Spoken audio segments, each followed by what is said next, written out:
Iain Lee later here on BBC Three Counties Radio. Next, and the Bank of England should limit the average increase in house prices to 5% a year. The Royal Institution of Chartered Surveyors says capping increases by limiting lending would prevent another house price bubble. Well, the Bank of England says it already has measures in place to deal with the problem, including telling banks to set aside more capital if and when needed. Now, Hertfordshire Police have made an appeal on Crime Watch about the robbery of a jeweller's in Watford. The raid took place last November at Goldsmiths in the shopping centre. 3 men used hammers to smash the display cabinets but left empty-handed. The NHS Complaints Watchdog in England is concerned about failures to recognise and treat sepsis. The Health Service Ombudsman has called for new guidelines to help doctors, nurses and even ambulance staff to recognise the condition, which is estimated to cause 37,000 deaths here every year. She says patients with sepsis can be in greater danger than they appear. The seriousness of a patient's condition isn't recognised, and actually sepsis is really difficult to diagnose. People can look well compared to other people that come into accident and emergency, for example, and so it's critical that the early warning signs are seen and acted upon. Dame Julie Miller there. So the social media company Twitter's confirmed it's planning to float on the stock market. It's thought the sale may raise about £6 billion. Twitter, which was founded 7 years ago now, has well over 200 million active users and makes money through advertising. Meanwhile, Sainsbury's is recalling all of its bagged watercress and salads containing watercress because of fears they might give people food poisoning. It's already made 18 people ill. Finally, in sport, Luton Town play Wrexham this evening in the football conference. And the weather, it's not too bad today, a little bit overcast. Going to see some brighter spells later this afternoon. Temperatures 19 degrees Celsius. Get the latest news and sport online at bbc.co.uk/Three Counties. Who buys watercress? Who buys it? No, producer Tara slowly raising her hand. We don't buy watercress. We grow it on the windowsill in an old flannel. Everyone knows that. You don't buy it. You grow it, either in an old flannel or an eggshell. You have it in a sandwich and go, that doesn't taste very nice, and you never eat it again. Whoa, a cup of tea is being brought to me. There are no actual cups. There we go. OK, it's out. Thank you. What a great start to what's going to be a great show. I can't guarantee that. In fact, it probably won't be, but let's assume the best and we'll reassemble just before 9 and discuss. Coming up, do you remember I told you a while ago about the case of an elderly dementia patient who was left overnight on a patient transport bus in Luton? Horrible story. Well, it was a one-off, wasn't it? Wrong, it wasn't. We'll have details on that in a few minutes. Hey, rail fans, good news for you guys. Stay tuned, huh? And it's Friday the 13th. Spooky. Now, you're a sensible bunch, but I bet you've got superstitions. I do, as do most of the people here at BBC Three Counties Radio. What are yours? Facebook.com/BBC3CR. You can send me a text, 81333, start your text 3CR. Or you can give me a call, 08459 455 555. Across beds, hearts and bucks. This is BBC Three Counties Radio. I'm joined by Tara Gungerford. Before we get on to this slightly more important story, you actually buy watercress? Only if an egg sandwich is being made for a party. Wow, what a Children's party. What a great party. Children's party, watercress. Well, the party's really kicking off. I thought I'd bring out the egg and watercress sandwiches, guys. Hope you don't think I'm being too forward. Margaret, would you like one? Right. Just like that. You've been there. I've been there. Right, on to slightly more serious things. It's emerged that there's an incredible story. The case of the elderly dementia patient who was left overnight on a patient transport bus in Luton. Well, it's not the only time it's happened. 88-year-old Joan Cook spent 14 hours on the bus. 14 hours trapped on a bus, an 88-year-old woman. I just think this is incredible. The driver, Susan McLaughlin, was cleared of neglect at Luton Crown Court. But it appears the case wasn't a one-off. And last night, the council discussed whether its procedures for dealing with this sort of thing are now robust enough. Well, Tara's been following this. Remind us what the reaction was following the case we spoke about, the Joan Cook case. Yeah, absolutely. In fact, you had a daughter, Anne Holloway, on the programme at the time. Now, she said that they were badly let down by the Luton Transport Department with their indifference. That's what she was very unhappy about. She said, we've been told that Mrs McLaughlin lost her job, but they were disappointed it wasn't recognised in the courts that what she did was wrong. Now, Luton Borough Council said at the time it was very sorry that what it described as a very shocking incident had ever happened, but it was satisfied that its policies and procedures had always been sound. And in a statement at the time, it said, nonetheless, we immediately conducted a thorough review and have strengthened these where appropriate in order to make absolutely sure that this can never happen again. But this is the new material. It was revealed in the council report last night that there have been other incidents involving elderly people. Now, we don't have the exact details, and the fact is that they have identified that other incidents have happened, and that's despite saying at the time that what happened with Joan Cook was an entirely isolated incident. So what do we know about these other incidents? Well, before the case of Joan Cook, we know that there was something that was described as a serious incident. That's the council's words. The council says that while the elderly passengers suffered no long-term harm, the consequences could have been far more serious. There was also a third case involving a 16-year-old who got knocked down after leaving a vehicle. What is interesting to note is that the first case was not initially reported, even though 2 care agencies and the hospital as well as the transport services were aware. And it was only because the second case of Joan Cook came to our attention that action was done. And now the council is clamping down on its whistleblowing procedures. More on that in a moment. But in a nutshell, it's been forced to review arrangements to make sure that they are safe and that the well-being and dignity of patients is ensured at all times. It's not a lot to ask, is it, that the safety and well-being of patients is being transported is ensured, and a little bit of dignity as well. You kind of expect that to be the basic minimum. Yeah, that has to be the base level of what to expect. What is the council doing to make sure this doesn't happen again? Well, in both cases, disciplinary action was taken, and the driver who left the woman on the bus did lose her job.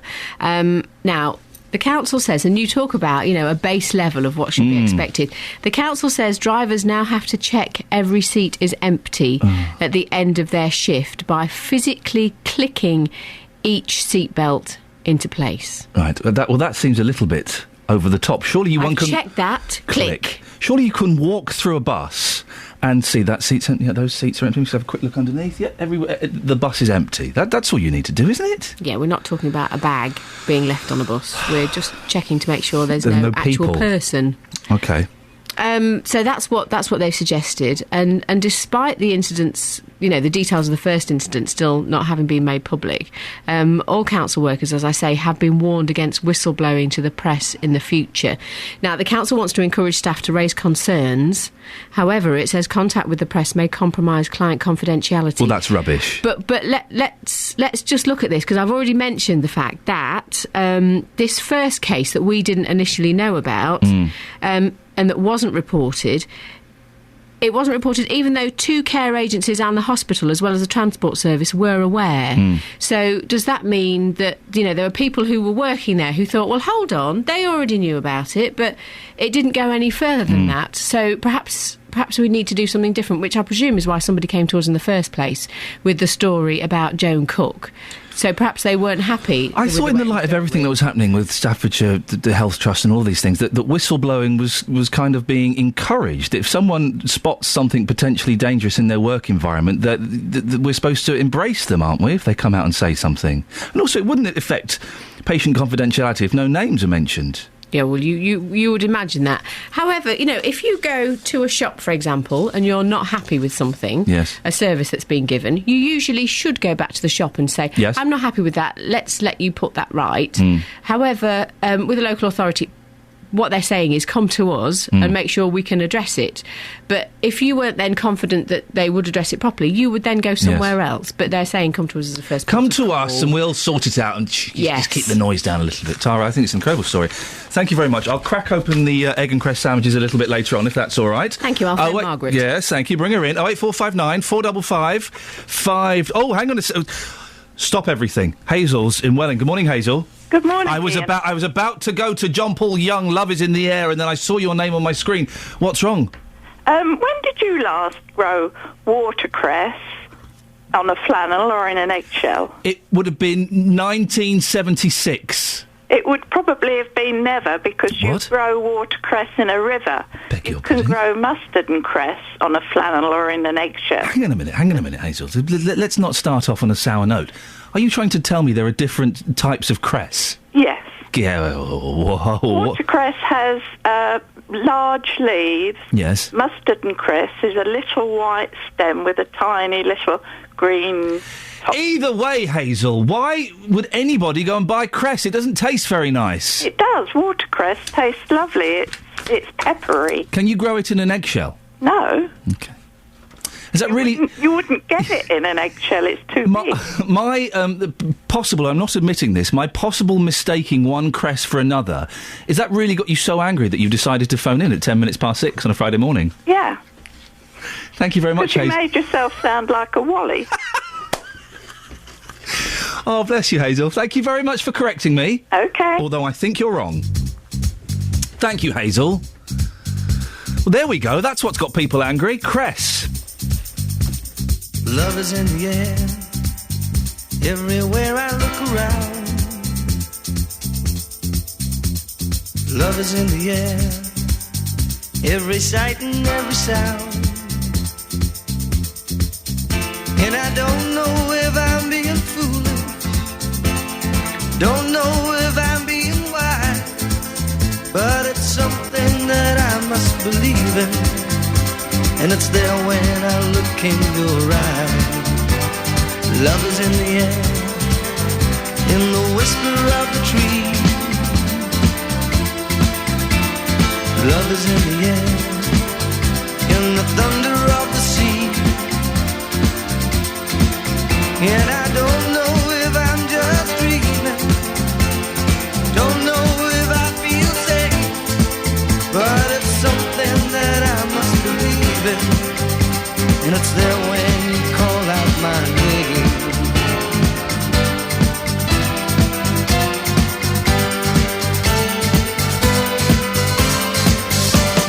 Love is in the air, love is in the air. Oh,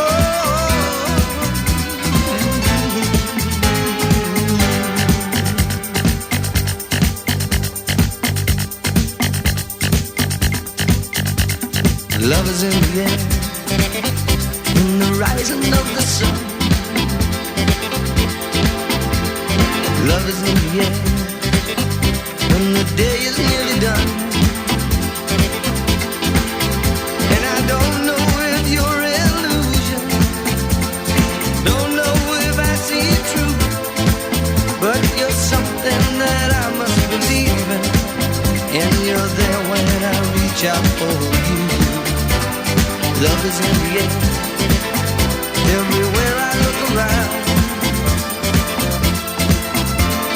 Love is in the air, every sight and every sound. And I don't know if I'm being foolish, don't know if I'm being wise, but it's something that I must believe in. And it's there when I look in your eyes.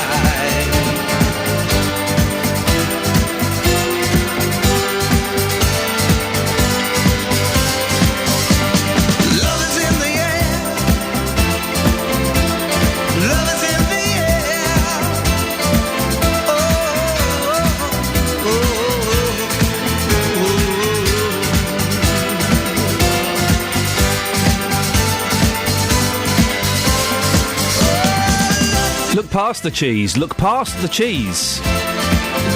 See through the kitsch. And that is one of the best songs ever written. Isn't it? Of course it is. 6:15, you're listening to BBC Three Counties Radio. Let's get the travel news now. Travel news for beds, cards and bugs. BBC Three Counties Radio. Thanks, Ian. Good morning. Things looking clear on the main routes. No delays yet on the M25, and everything moving pretty well on the M40 through the roadworks section up at Junction 7 at Tame as well. No delays that I can see on the M1 cameras. A1M's a nice clear run past Stevenage at the minute, but it's unlikely to stay that way through the whole morning. If you are driving toward London, one issue already this morning in High Barnet. Alston Road has been closed. This is a burst water main between Puller Road and Wood Street. And that means that one of the buses around there, the 384, has been put on a short diversion to avoid the problems. We've also got those roadworks in St Albans. They're going to be there for another week. Hatfield Road, the A1057, water main work at the junction with Ashley Road and Beaumont Avenue. And a couple of sets of temporary traffic lights on the A355 in Beaconsfield for roadworks. First off, near the Burnham Road junction. Then, as you go further down near to Dorney Bottom, you'll find another set near to Hare Hatch Lane. Adam Glynn, BBC Three Counties Radio. Thank you, Adam. 6:16, it's Friday the 13th of September. I'm Iain Lee. These are your headlines on BBC Three Counties Radio. Luton Borough Council says its transport services for vulnerable adults and children is now much better. The Bank of England should limit the average increase in house prices to 5% a year. That's according to the Royal Institution of Chartered Surveyors. And in sport, Luton Town play Wrexham in the football conference tonight. Coming up, our mission is to make libraries sexy. Well, we've already got one caller. We've given some homework to do, and we've sent Justin Dealey out to see what we can do to make libraries a little bit more attractive. Any suggestions? 08459 455 555. BBC Three Counties Radio.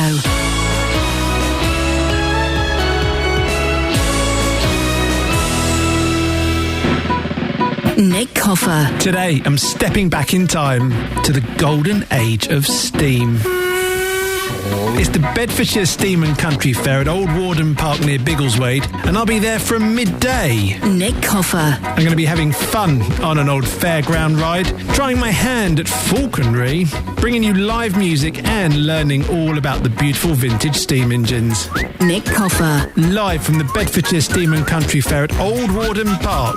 Today from midday, here on BBC Three Counties Radio. We don't do an album of the week here. It's a lazy, terrible, cliched idea. If we did, though, it would be Meet Glenn Campbell, which is a wonderful album. Now, it's an album of cover versions by the country rock pioneer. And I've been trying to educate Kelly Betts into why Glenn Campbell is so good. It's not been a resounding success, has it, Kelly Betts? No, mainly because Glenn Campbell wasn't so good. Still isn't. Harsh. Well, I mean, he's had some good hits. Yep. He's had more than I've had, so I can't really say much. But his cover album is a bit of a waste of time. Well, producer Tara is back after working a 3-day week. It's nice to see you. I'd forgotten what you look like. Now, you have all week been expressing an interest for the U2 song that he does on this album. All I Want Is You, written by Adam Clayton. Is that the song? Yeah, that's it. OK, so should we play that today? Oh. That would be brilliant. But aren't you doing it picked by numbers? So I wouldn't necessarily know what number the U2 song is. Seven. Oh, okay. Which number would you like, Kelly? Can I have 8? We're not having 8. We'll play number 7, and we'll see how this one goes. Lovely, thanks. You're very welcome.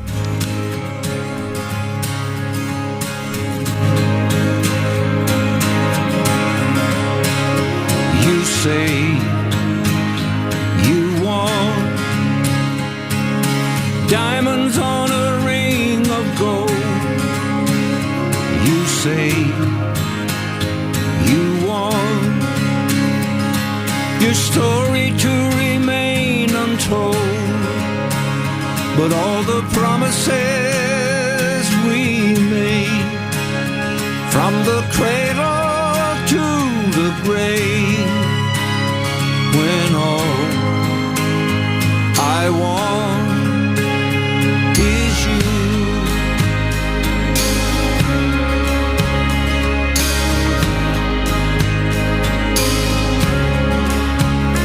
You say you'll give me a highway with no one on it, treasure to look upon it, all the riches in the night.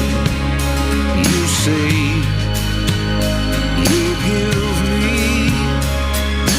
eyes and a moon of blindness, a river in time of dryness, a harbor and the timber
Glenn Campbell, All I Want Is You. Not my favourite on the album, if I'm honest. But producer Tara has been banging on about it all week. So, let's go to the voice of youth, Kelly Betts. Kelly Betts, you're the voice of youth. What did you make of that? If I could sum it up in a sound, it would be... Okay. And what's worse is I had Tara singing it. She was singing along, wasn't she? In a strange country voice. Country voice, yeah. Let's go to the voice of middle-aged Tara. Oh, that's charming. Well, let's be honest. Hands up, who's the oldest person out of the three of us? Only slightly. Thank you very much. What did you make of that? Well... Oh, dearie me! For goodness sakes! I want... How rude. Is you. Well... How rude.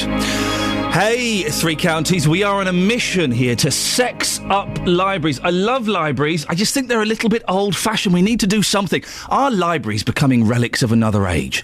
Well, we've heard about funding pressures threatening the future of some of Luton's libraries. Well, Justin Dealey has been finding out whether we need to make the local library a more attractive and compelling place to visit. I can't imagine you've ever been to a library, Justin. Very harsh. I've been to a library probably about the last time I went was about a year ago, actually. Okay, what was going on there? Was a hot girl working there or something? No hot girls. That was half the problem. That's why I left quite early. It wasn't particularly good. You've been speaking to people about this, haven't you? I have indeed, yes. I went to Hemel yesterday and the local library there. I stood outside the library and I've been asking people how they would make their local library sexy. Some fascinating answers. Here's what people had to say, Ian. Right, we've got three young lads here. What's your name? Stanley Hayden. George Bignight. Reece Bellis. And how old are you? I'm 16. I'm 16. All 16 years old. Right, when was the last time you used that library over there? Oh, God. About 2 years ago, I think. Don't think I have used it. Probably about 9 years. OK, answer this question. How do we make libraries sexy? What's going to get you into that library? Oh, I don't know. Because books are boring, aren't they? Yeah. So you're saying scrap the library full stop? Yeah. Right, OK, what about you? How are we going to sex up libraries? I don't think you can, mate, if I'm pretty honest. I think, I don't know, get some pole dancers in there or something. Pole dancers, OK, and finally you? Well, I just literally think you should maybe give it a whole refurbishment and put more books in it. Longer opening time because there's someone standing outside there now and it doesn't open till 2 o'clock, so he's going to wait for a long time, isn't he? Yeah. So longer opening times, that'd be the first thing? Yes. You can make it more intellectual, by all means, but look, you cannot make a library sexy unless you want to go down the route of sexy. And unfortunately, a library doesn't come under that thing. Yeah, I see your point. You can't even make a noise in there, can you? No, exactly. So how can you make it sexy? Here's Peter from Poland in Hemel. It's got a ring to it. Peter from Poland. Peter, very simply, make a library sexy for me. How are we going to sex them up? Sexy? Well, library for me is very useful, that's it. That's not sexy, though. Well, no, maybe not, but I don't come it for a sex. Just only coming for books or internet or something. So how do we get more people in there? How are we going to make it appealing to them? You know, like when you see a beautiful lady, it appeals to you. How are we going to make libraries sexy so people want to open that door and experience? It is a very strange question, to be honest. It's a relevant question. Somebody said to me, what about having better-looking librarians? Would that work? This library is very useful, seriously. A lot of people using this place. I mean, to be serious for a second, if you were to lose that library, you'd be very upset, would you? Oh, yes, because they have a lot of books. Internet is available, so, for me it is a very useful place. So it's sexy enough as it already is? Yes, I think so. I'm not interested about the ladies inside.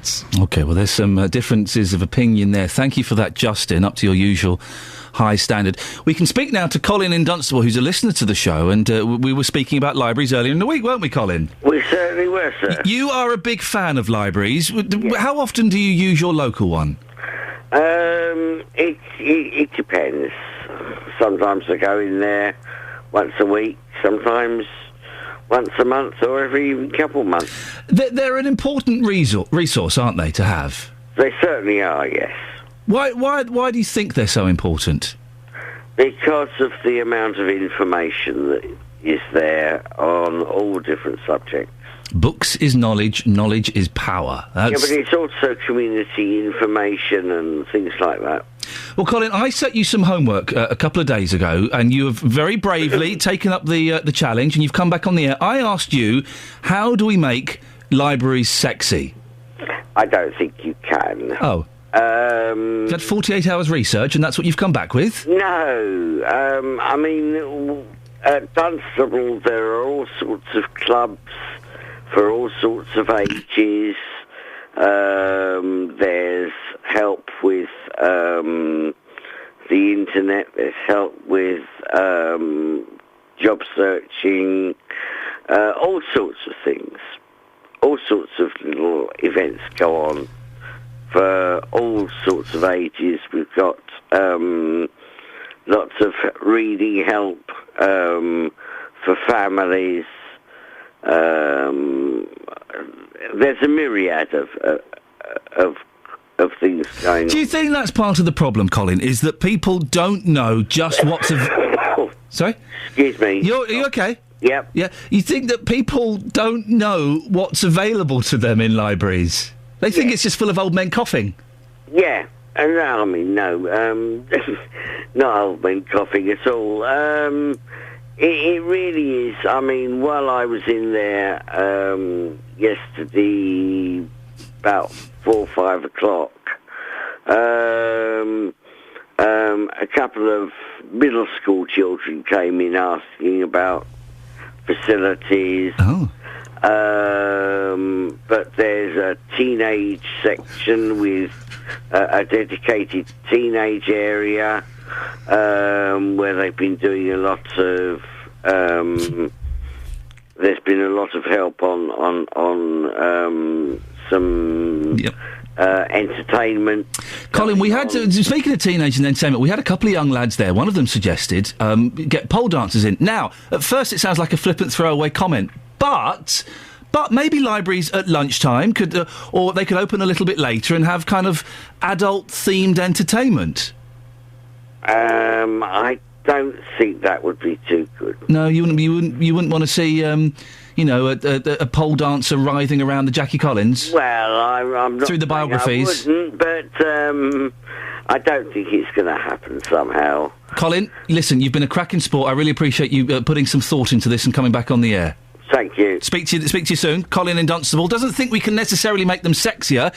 He thinks part of the problem is people don't know what's available to them in libraries. Well, that's true. Lots goes on in libraries. It's not just books and looking for jobs.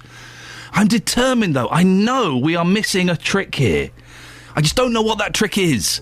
How do we make libraries sexier? Travel news for beds, cards and bugs. BBC Three Counties Radio. Looking a little slow on the M1 southbound from junction 14 to 30, that's Milton Keynes toward Bedford. Just having a look at the cameras, it is all on the move, just quite busy. Further down southbound, there's now a lane closed on the exit slip from the southbound M1 at junction 11. That's coming off for the A505 or the B579. Traffic seems to be coping well at the minute. Broken down vehicle on that exit slip road. It's not causing a major delay as yet this morning. Nice clear run on the A1M, no delays on the A1 into London yet. The M40 cameras showing it's a bit of a misty start around High Wycombe, so do take extra care around there, but no traffic problems that I can see. Everything looking alright on the M25 cameras. One issue, if you're driving into London, which is High Barnet, a burst water main on Alston Road means that it's closed off between Puller Road and Wood Street. Adam Glynn, BBC Three Counties Radio. Thank you, Adam. We'll speak to you in about 15 minutes. It's 6:31. Let's get the news and sport now with Serena Farrow. Across beds, hearts and bugs. This is BBC Three Counties Radio.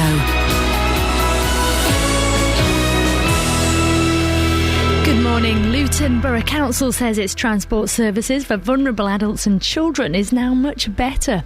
Elsewhere, Surveyors Group says the Bank of England should use its power to limit house price increases to 5% a year. That's in order to take the froth out of price booms. Here in Hertfordshire, police have made an appeal on Crime Watch about the robbery of a jeweller's in Watford. And the social media company Twitter's confirmed it's planning to float on the stock market. It's thought the sale may raise about £6 billion. That's the news. Now let's move to sport. Three Counties Sports. BBC Three Counties Radio. So Luton Town play Wrexham in the Football Conference tonight. Wrexham, defeated in last season's playoff final, have started poorly with just one win. But Hatters boss John Still feels tonight's opposition will improve. They're one of the clubs that people would think would be a threat. Whether they are or not, the season remains to be seen. But these are great games. I think when you get former Football League clubs up against each other, they're great games. Moving on to Stevenage now. The manager there is preparing his side for the trip to Preston tomorrow, the club which sacked him last season. Graham Wesley then returned to Marriageborough for a third time, and because of that, he's unsure what sort of reception he'll get. How can I predict that? There'll be, I'm sure, people at that football club who recognise the good work that I did. You'll get those that despise me because we lost some games when the squad was weak and tested, and there'll be those that understand that I took on a lot of very big battles on behalf of the football club. In the Championship, Watford return to action tomorrow as well. That's after the international break as they welcome Charlton. Meanwhile, MK Dons host Notts County. Wickham are at Plymouth. Elsewhere in rugby, Bedford begin their league campaign against London Welsh at Saracens Stadium. Now, the head of Qatar's World Cup committee says there's no reason why the tournament should be taken away from them. Earlier this week, FIFA president said it may have been a mistake to think it may have been staged in the summer months in Qatar because of the extreme heat. And finally, in tennis, Andy Murray says he doesn't have any concerns about playing on clay. That's despite suffering a back injury the last time he played on the surface. If you remember, Murray hasn't competed on clay since pulling out of the Road Masters in May, an injury which forced him to miss the French Open as well. BBC Three Counties Radio, more from me at 7. Across beds, hearts and bucks. This is Iain Lee. BBC Three Counties Radio. Morning. We'll talk superstitions in a bit. It's Friday the 13th, always a bit... I don't buy into Friday the 13th. Although, kind of a little bit of me does, but generally I don't. But, despite being a rational, atheist, scientific thinking person, I still have some ridiculous superstitions that I have to adhere to. I'll tell you what they are in a bit. You can give me a call and let me know yours. 08459 455 555. But before that, sexy libraries. I mean, how do we sex them up a bit and make them more attractive? We heard Justin speaking to some 16-year-old lads who, one of them said he'd never been in a library because, quotes, books are boring. Wow. What do we do to make libraries more attractive? Jason's in Luton. Good morning, Jason. Morning, Ian. You all right? Yeah, I'm good, thank you. How do we make libraries more attractive, Jason? I don't know. Basically, what I would turn around and say is, like, if you themed each section of the libraries, like, for example, if you go into get a book on science fiction or something like that, then you're in, there's an area where you're in some, like, very retro type furniture where you can kind of get a feel for the book that you're reading. If you go into a romantic Mills and Boon section, you've got, like, lavender incense being burnt. Yeah, I like what you mean. So you've got each section, you kind of get the atmosphere. Yeah, so your Harry Potter section, you'll have, like, knights and dragons on the wall and all of that sort of stuff for your mythological type bits. I'm a big fan of biographies, Jason. I like to read biographies. How would you theme that? Biographies? I'm not too sure. You might have a couple of well-known authors on the wall and things like that. I'm not too sure, but it's at the moment, I take my kids to the library like probably once every 2 weeks or so, and in the kids section they've got like little nice coloured furniture, and the kids really enjoy it. We'll go in there, we'll read a book together, and then we'll take some home and that. But in the adult section, it's kind of like very plain and dreary. It's so boring in the adult section. Yeah. Jason, well, listen, we'll let you go because the line's not great, but that's a cracking point he makes. You theme each section. There's a Harry Potter section? So the romantic books, the Mills and Boons, it'll be, you'll get the smell of lavender. Something nice like that. I don't know what you'd have in the Jackie Collins. I don't know, maybe some leather. I don't know. I've never read a Jackie Collins. I'm assuming that's what it's about. Science fiction section, it'll all be, a bit it'd be like walking onto the deck of the Starship Enterprise. Anne says, has Iain not noticed that the age range, he says, is missing from libraries is the one that has to go out to work or is online in the library to look for work and doesn't have the luxury of time to be able to read books? I'll stop you there, Anne. Everybody has the luxury of time to read a book. Everybody. Libraries are failing because most of their former clientele, young mums, students and pensioners, are all now being encouraged to go to work. Anne, come on now, please. That's not happened yet. Well, they're being encouraged to go to work. Well, of course they should try and go to work if they're able to. But I don't think that's why libraries are empty. There's something missing from libraries. What is it? How do we make them hot? 08459 455 555. Someone's texted asking for a shout-out. It's never going to happen. She said, I love you, boy, I love you so. She said, I love you, baby, oh, oh, oh, oh,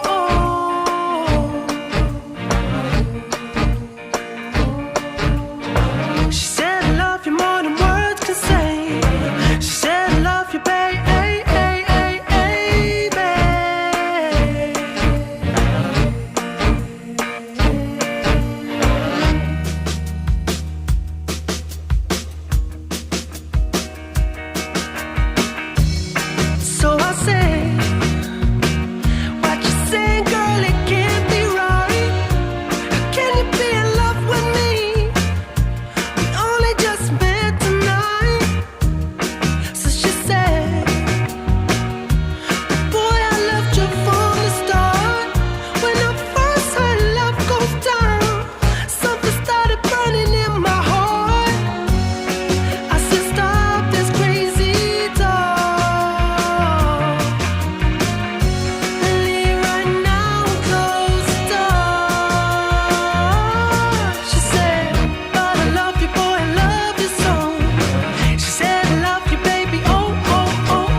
So Plan B isn't Professor Green. They're different people, aren't they? They are different people. OK, right.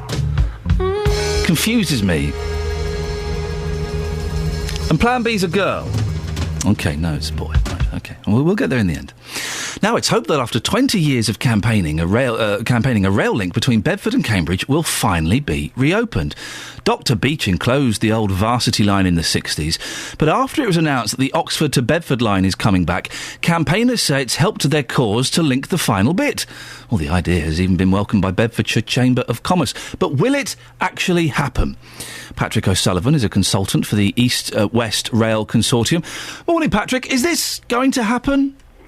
Well, intuitively, I think it will eventually. I mean, a few years ago when we were developing the first part of the Varsity, or reopening of the Varsity line between Oxford and Bedford, many people were very sceptical and said it would never happen.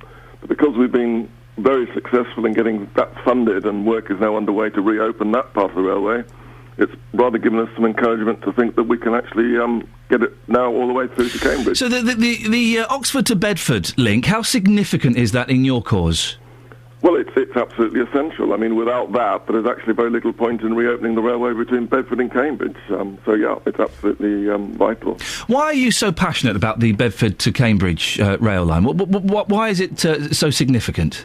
Well, I mean, I suppose there's a certain amount of nostalgia, isn't there, in reopening old railway lines, and the fact that the Varsity line was called the Varsity line has a little bit of nostalgia, but actually my job is to look at it in a non-nostalgic way, because, you know, there's an awful lot of campaigning going on to get the railway reopened, but campaigns in themselves do not get railways reopened. You actually have to make an economic case for that. And that is what my job is, and that is what we're about to engage some more consultants on actually looking at what is the case for reopening the railway. So it isn't just a group of rail enthusiasts who want an historic piece of line reopened. There is sound economic sense behind it. Well, we believe there is, and we've done quite a bit of work already, but we've actually never been able to decide which route option to go for, because the railway's been dismantled. There are actually a number of routes available to actually get from Bedford to Cambridge.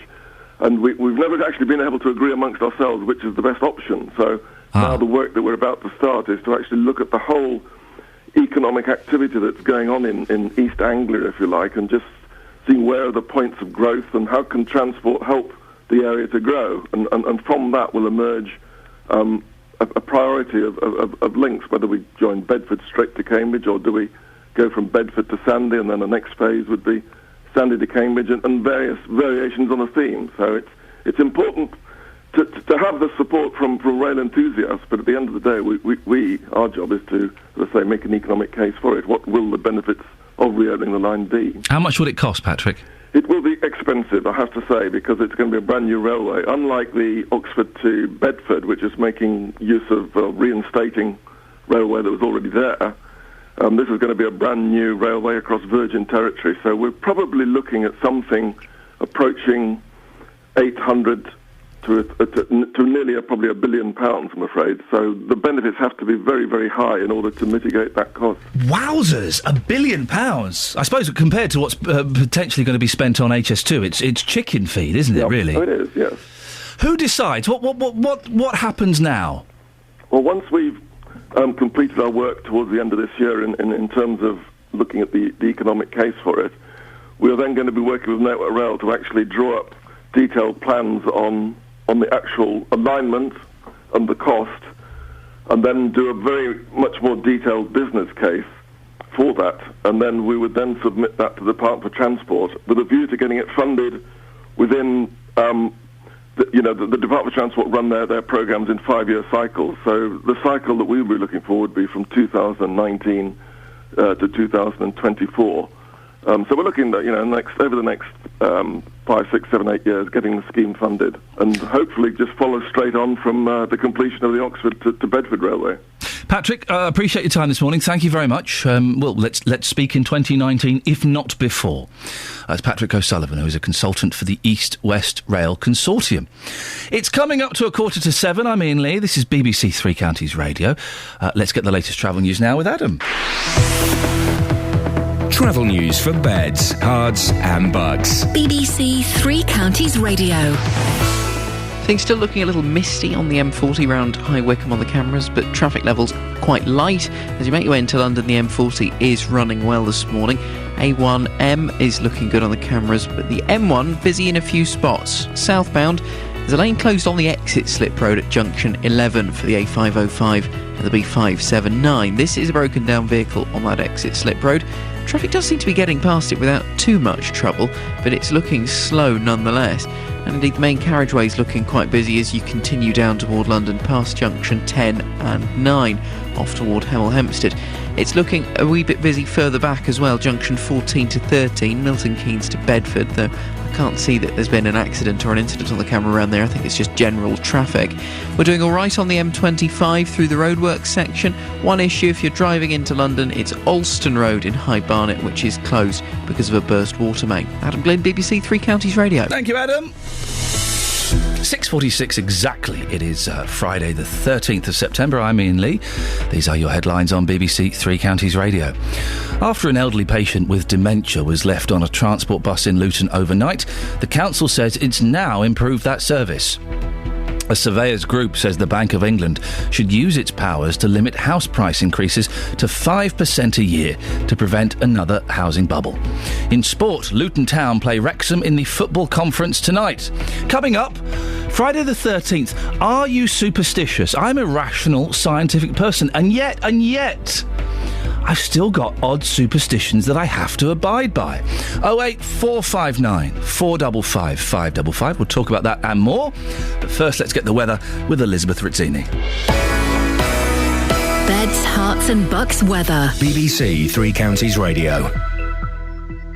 Morning to you. Well, it's certainly going to be a bit of a blast of autumn over the weekend. It's going to turn a bit chillier and there'll be lots of wet and windy weather around at times. For today, a very mild, muggy start to the day, feeling really rather damp through the morning. We've got some hill fog, lots of low cloud, and we could see some further outbreaks of drizzle through this morning as well into the afternoon perhaps. Temperatures this afternoon up to 18, maybe even 19 degrees Celsius, 66 in Fahrenheit in Aylesbury and Luton, and in Stevenage to St Albans, 18 degrees Celsius here. We might just see something a bit brighter later on this afternoon before we get some heavy rain through this evening, and that's going to edge in from the west, so into parts of Buckinghamshire by later on this evening's rush hour, so it could cause some problems through the rush hour. It'll turn heavy, persistent overnight and stick around annoyingly into Saturday morning as well. Lows tonight 12 or 13 degrees Celsius underneath all of the rain, and then tomorrow it's going to take some time for all of that rain to clear its way eastwards, so a very wet start to the weekend, a drier, brighter afternoon leading to a chilly night on Saturday into Sunday. Sunday, an alright start to the day, dry and bright through the morning. First part of the afternoon it will gradually turn windier and eventually some outbreaks of rain through the afternoon. That's the forecast. Thank you, Elizabeth. If only there was something on TV to watch with Ronnie in. This week on EastEnders. Have you forgotten what she did to us? Has she ripped the heart from our family? She's done her time, so will they forgive? She's not some sort of monster. You haven't got to be scared of her. And can they forget? You was his mum for 3.5 months. 106 days if you count him, because I was. Ronnie's back. Close your eyes long enough and the problem just disappears. Well, not this problem. EastEnders, every night this week. Continues tonight at 8 on BBC One and BBC One HD. Well, I'll certainly be setting the video for that. Now, BBC Introducing is a show on Three Counties Radio that supports the unsigned and upcoming musicians from Beds, Herts and Bucks. The Introducing team here send the music up to be played on national stations like Radio 1, Radio 2 and 6 Music. We send it up to be played. So if you're in a band, or your kids are in a band, or your grandchildren are in a band, and you think, well, you know what, they're not bad, get them to upload their best songs to bbc.co.uk Introducing. They could become the BBC Introducing Track of the Week and get played on BBC Three Counties Radio. Now, this song by Amber, Five Guys from Buckinghamshire, I believe is being played on Radio 1 this week as well. Wow, that's proper radio, you see? Let's have a listen. This is Amber and their track called Noah. My name is Noah and the sea is my home. Oh, and this small wooden boat will be my throne. I'm proud of what I've built and the things that I've done. Oh, and all of the people I've learned to love. We're singing Noah.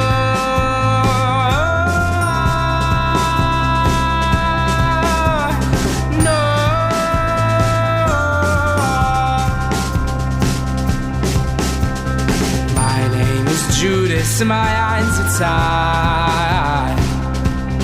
Oh, and even my presence is a warning sign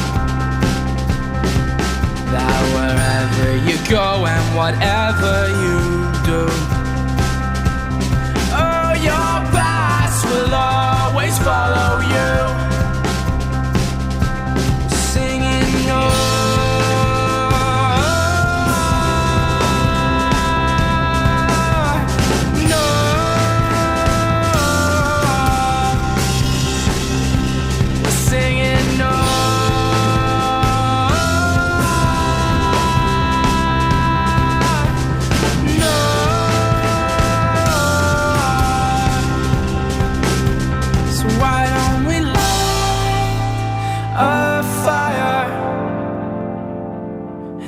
Let the flames will grow higher. So why don't we light a fire and leave the rest behind? 'Cause life's for living right.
half bad, is it?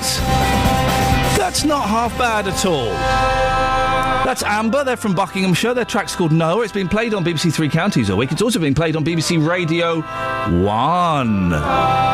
Mike Reid is playing it on his show, so that's got to be good. That's got to be good, hasn't it? You can listen to BBC Introducing on this station every Saturday evening from 8 o'clock. Now, it's Friday the 13th. Are you scared? Does it make you a little bit anxious?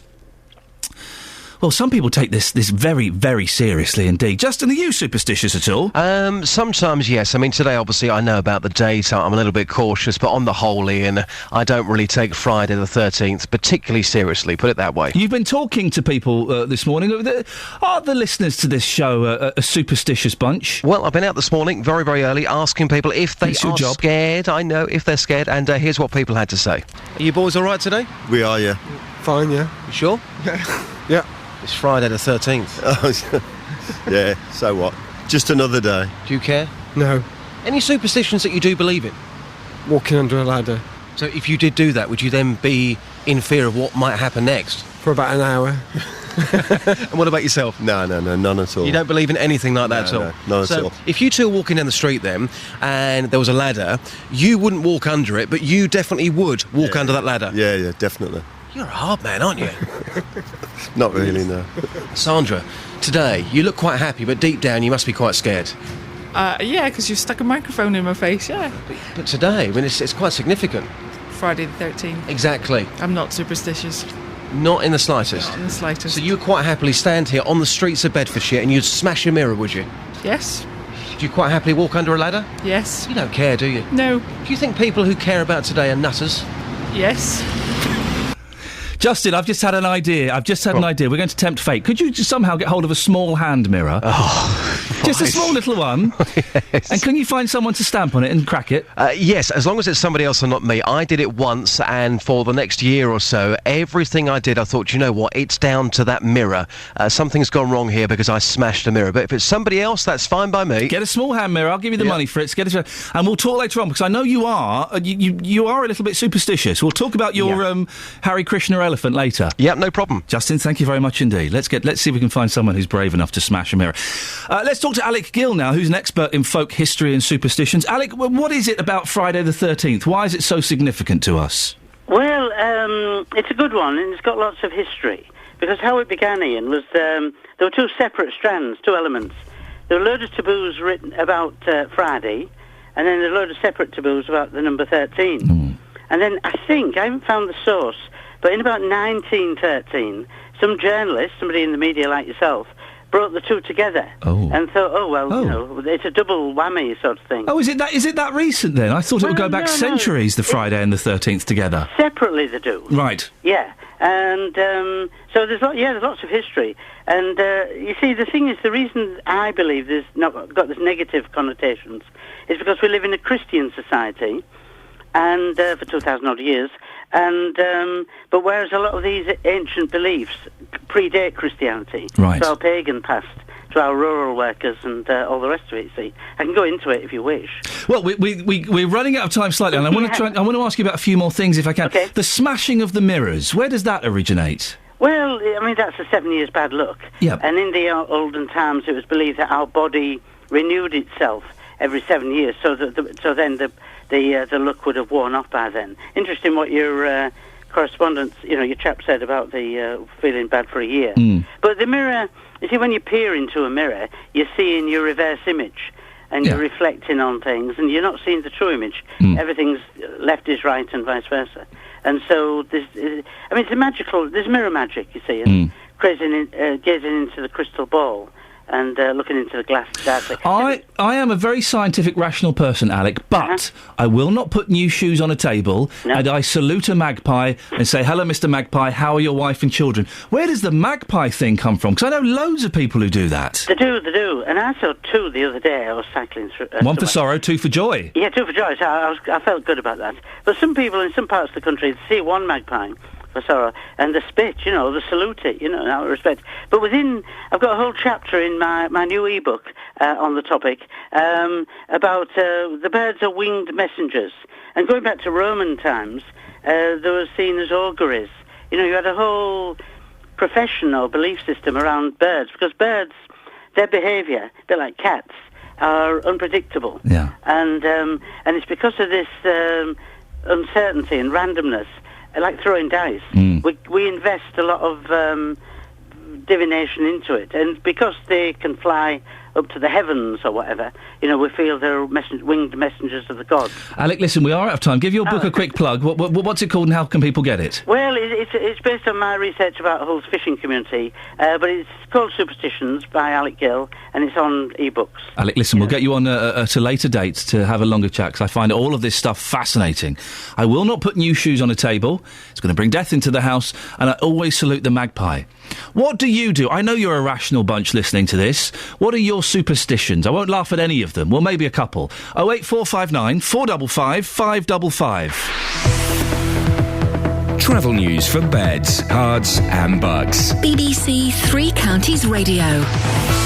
It's quite busy on the M1. It's not too bad, but it's definitely slow in patches as you make your way from Milton Keynes toward Bedford, junction 14 to 13, then from junction 10 at Luton and the airport spur all the way down as far as Hemel Hempstead.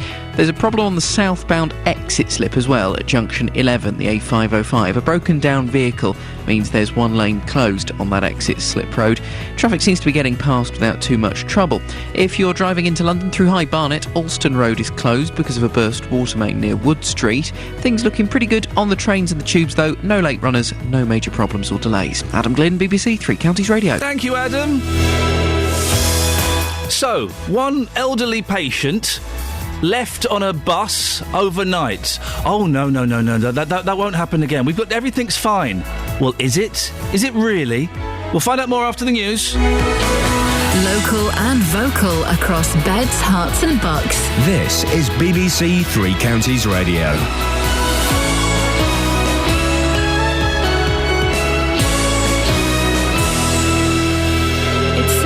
I'm Serena Farrow. The headlines.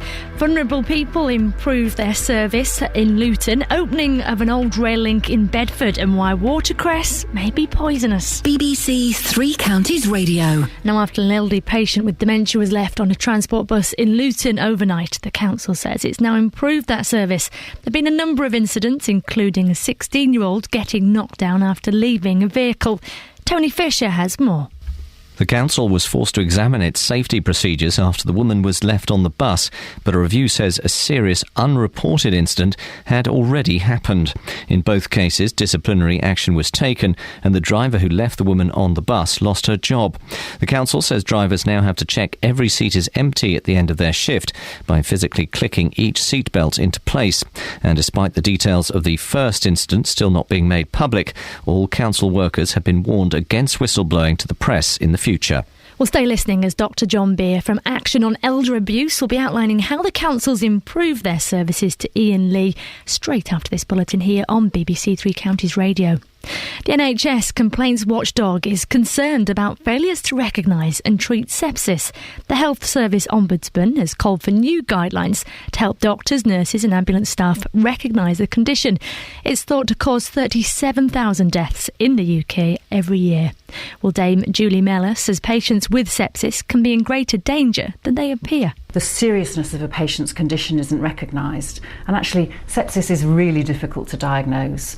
People can look well compared to other people that come into accident and emergency, for example, and so it's critical that the early warning signs are seen and acted upon. It's hoped a rail link between Bedford and Cambridge will finally be reopened after 20 years of campaigning. Rail Futures published a report setting out a number of options for a new line. Patrick O'Sullivan, a consultant for the East West Rail Consortium, says there's an inkling of nostalgia in reopening it. The Varsity Line was called the Varsity Line. There's an awful lot of campaigning going on to get the railway reopened, but campaigns in themselves do not get railways reopened. You actually have to make an economic case for that, and that is what my job is. And that is what we're about to engage some more consultants on actually looking at what is the case for reopening the railway. Now, not to worry people who've recently bought watercress, but you may want to take it back as Sainsbury's is recalling all of its bagged watercress and salads containing it. They're worried it might give people food poisoning. An investigation's taking place into a possible link with an outbreak of E. coli, which has made 18 people ill. And the social media company Twitter's confirmed it's planning to float on the stock market. It's thought the sale may raise about £6 billion. Finally, in sport, Luton Town play Wrexham tonight in the football conference. And let's have a look at the weather. Pretty cloudy out there. We're going to see plenty of rain, but brighter come the afternoon. Temperatures reaching 19 degrees Celsius. Get the latest news and sport online at bbc.co.uk/3 counties.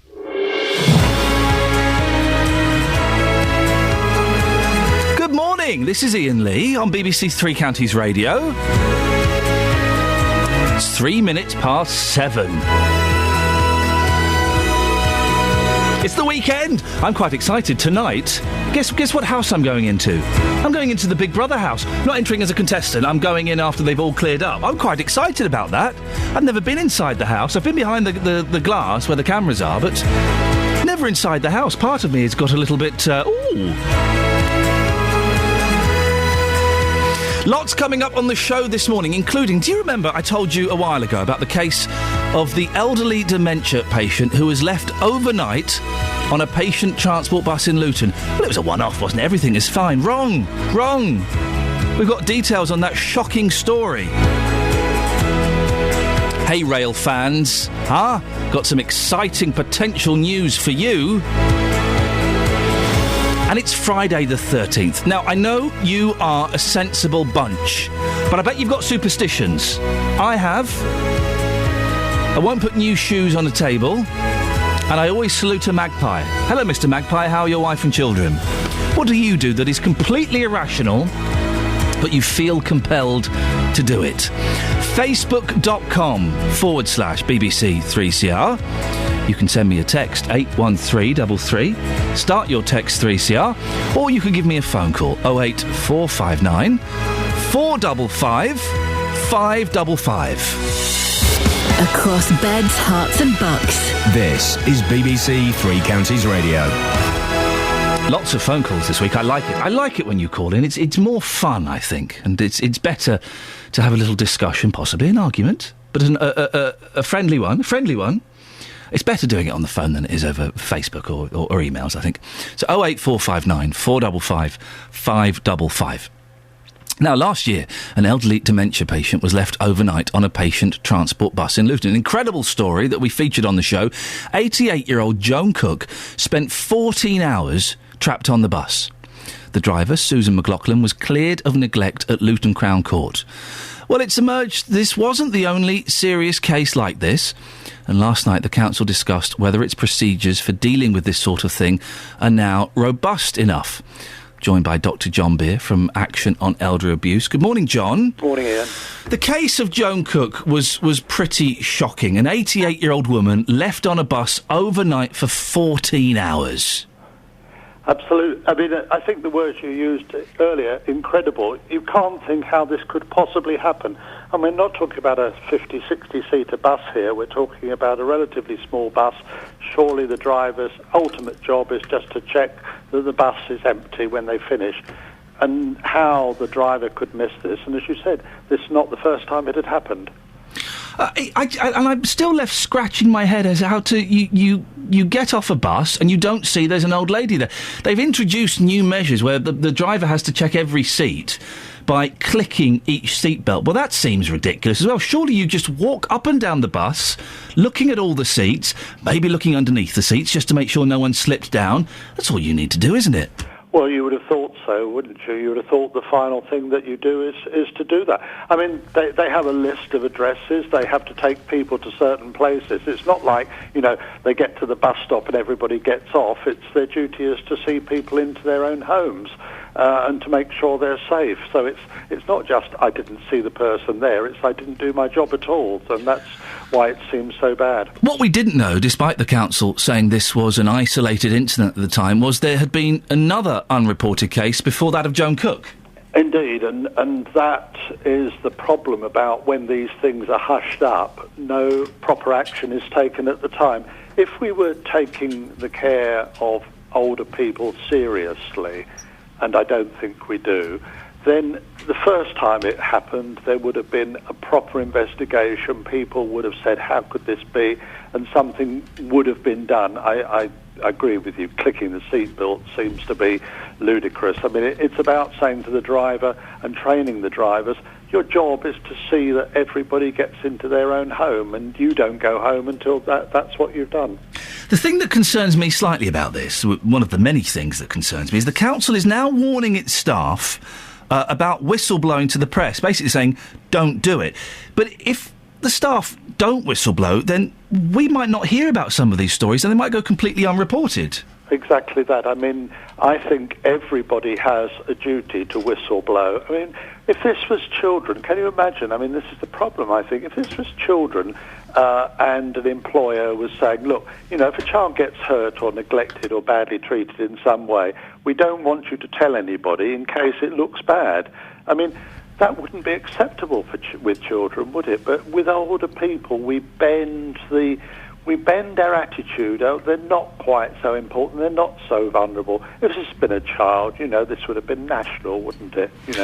Well, I think you're right, and I think you could be right on this, that it's a case of the elderly people. Oh, it's just an old woman. It's not quite so important, when it is an absolutely shocking story. Are you, the family of Joan Cook, the woman involved, say they're now satisfied? Are you happy with everything? Do you think that the council have done enough? I think the council have taken it very seriously now, and Weird Action on Elder Abuse wouldn't have a problem about that.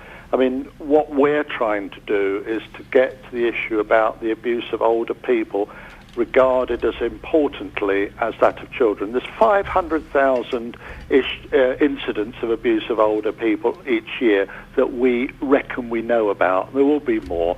But when you think about that, there's a heck of a lot that's unreported, that's unknown about. People who think they can get away with it, lack of care, and terrible things happen to older people. And we've got to get... I mean, I'm very impressed the way Three Counties Radio take these issues seriously, because we've got to get it into the public domain. Well, listen, I don't have grandparents anymore, but we've all had grandparents. We all know elderly people, and I do think that someone needs to do something to stand up for them. And when things like this happen, and an 88-year-old woman being left on a bus for 14 hours overnight, I just think it's absolutely hideous. And I cannot even begin to imagine how something like that could happen.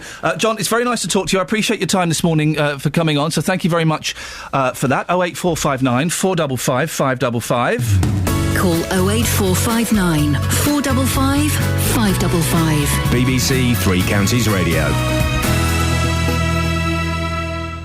You can give us a call, 08459 455 555 is the telephone number. We're having a little bit of technical magic. Maybe, Kelly Betts, I should be doing this off air, but I can't.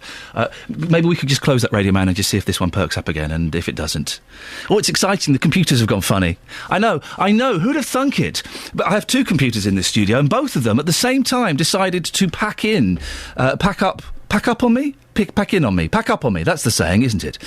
And without the computers, I'm just a gibbering wreck. I cannot speak or think without computer. I need computer. On the subject of making libraries sexy, it's Stephen. Stephen, I cannot function without computer. Oh, my God, Ian, what are you going to do? I need computer, Stephen. Without computer, I cannot do show. I do not have... This is the thing. If you hadn't got rid of your nice smartphone, you'd have been all right, because you'd have had one there. You're right. You're absolutely right, you see. Oh, Kelly Betts, have you fixed computer? Yes. Oh, you see, she's a young person. They're born instinctively knowing how to fix computer. Anyway, Stephen, libraries, how do we make them sexier? I would think I could fill up every library in the country next week easy. Really? Go on. All you have to do is get hold of One Direction, tell them they're going to release a new book, only available in the library for the first 2 weeks. That would get them all full up. And hopefully, while they're in there, they might see the joys of a library, because I have no doubt there are loads and loads of people who have never set foot in a library. Well, Justin spoke to some 16-year-old lads earlier on. One of them said he'd never been in the library. What you've said there, that is actually a pretty good idea. You mean you don't do One Direction if you get people like I mean, I'm sure that all the main authors will be quite happy to go along with this because they'll be passionate about books, they'll be passionate about libraries, and, you know, it's just the first 2 weeks.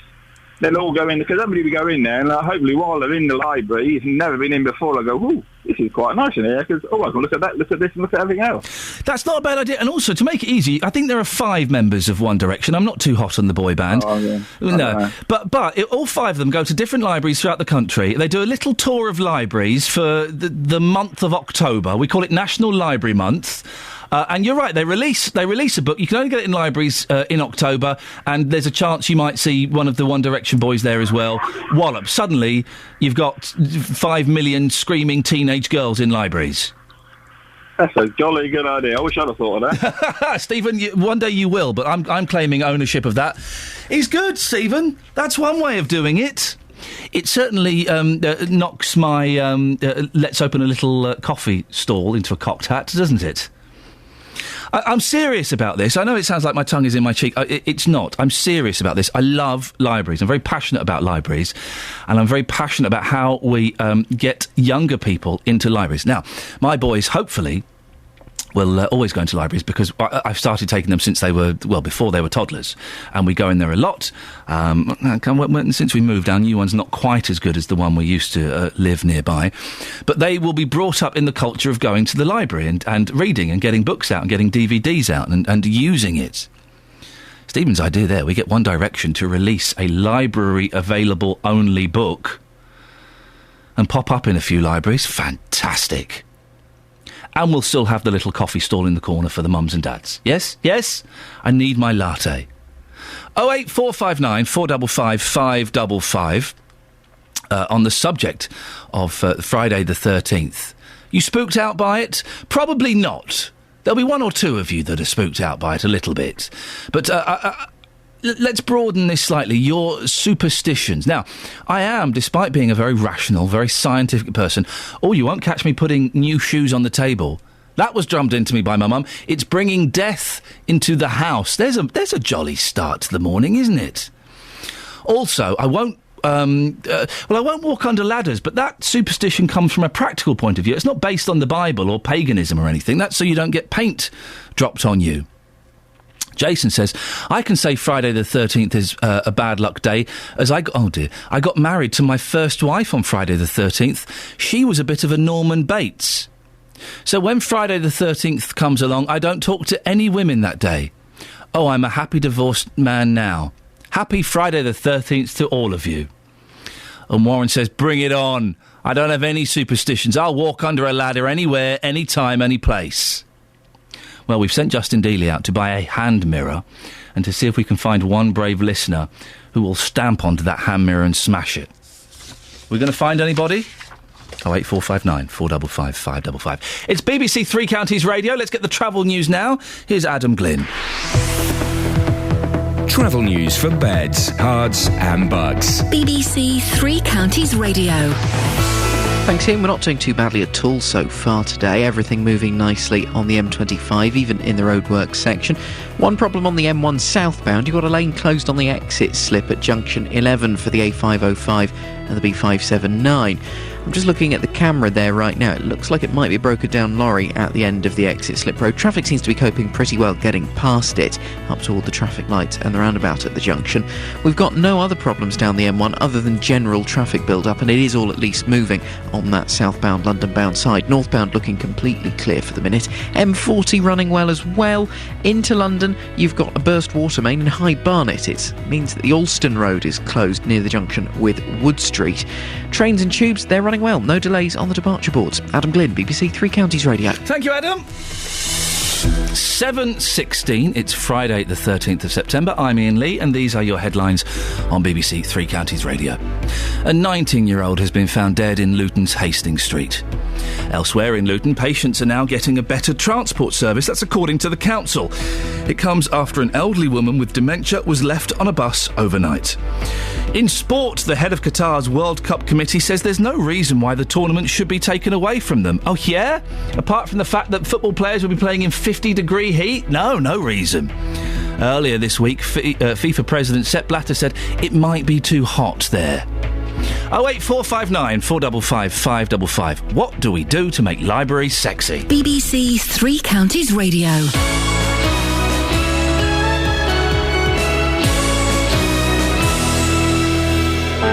Every weekday morning from 9, the biggest local talking points. There is only one professional force that can control chemical weapons. How can we, as a civilised country, stand by and let more poor innocent children get killed? The JVS Show. Harry's in Bedford. Let's see what Harry wants to say. She knew what the laws were. She knew what she was doing. She got caught tough. I disagree with the penalty. I think that for smuggling drugs, it shouldn't be a death penalty. The JVS Show. Weekdays from 9. BBC Three Counties Radio. Should we have a quick look at the front pages of some of the newspapers? I say some of the newspapers because all of the newspapers... No, hang on. Not all of the newspapers have been delivered. That's the sentence that makes correct sense in English, isn't it? Yes. I've no Sun. Doesn't look like I need the Sun, though. If you look at the front page of The Guardian, Claudia Cardinale. I don't know who this woman is, but boy, she's not shy. Claudia Cardinale has made 135 films. I don't know who she is, but let's just say she's a little bit busty. OK, the front page of The Guardian. Mvula up for the Mercury. Is this today's Guardian? I feel I've seen this front page. This is Thursday's. Oh, dear, let's It's gone. The front page of today's Guardian. That's better. Friday the 13th. Maybe there's something in it. Two of the computers are down. One is still not working a little bit. My mouse doesn't work on what I like to call Radio Man, so I can drag nothing up and down. Not all of the papers have been delivered. There are two mysterious trucks parked in our car park that I'm scared are going to hit my car. Maybe things are a little bit dodgy. The front page of The Guardian. Strikes ahead as ministers sell Royal Mail. Postal chaos fears as privatisation not even Thatcher dared do gets green light. And there's a picture of a man who's in a hot air balloon, but it's not a hot air balloon. It's 370 helium balloons. Isn't there a shortage of helium? And yet Jonathan Trapp is... I nearly said something rude then. Is messing around with our remaining supplies of helium. Leave it, Trapp! And then there's Sting as well. Sting. Do we need Sting in the world? I don't think we do. The Independent. Bank of England is urged to intervene on house price bubble. And Clegg is as bad as Michael Foot, says Key Lib Dem Pitt all the time. Do you remember when Nick Clegg was the most popular man in politics? Remember about 3 years ago? And they did all of those... what did they call it when the leaders were being interviewed on the thing? They did those things anyway. Nick Clegg, everybody loved Nick Clegg, not anymore. And, page 21, is the Badger Coal going wrong already? Let's turn to page 21, as I know a lot of you are interested. Way off target. Badger Coal fails to kill enough animals. Trial in Somerset is killing less than a fifth of the animals it needs to make it effective. The highly controversial Badger Coal is in danger of failing after it emerged that a pilot scheme in West Somerset is killing less than a fifth of the animals it needs to. We'll ration these papers. We'll look at the Express and the Mail a little bit later on, for indeed that is all we have this morning. Libraries, though. In some parts of Beds, Herts and Bucks, libraries are under threat of closure, or have been in recent past, and we've heard about the funding problems in Luton this week. So we've been asking people what should be done to make libraries more sexy. How can they attract young people to visit them? Well, Justin Dealey's been out and getting some reaction. Right, we've got three young lads here. What's your name? Stanley Hayden. George Bignight. Reece Bellis. And how old are you? I'm 16. I'm 16. All 16 years old. Right, when was the last time you used that library over there? Oh, God. About 2 years ago, I think. Don't think I have used it. Probably about 9 years. OK, answer this question. How do we make libraries sexy? What's going to get you into that library? Oh, I don't know. Because books are boring, aren't they?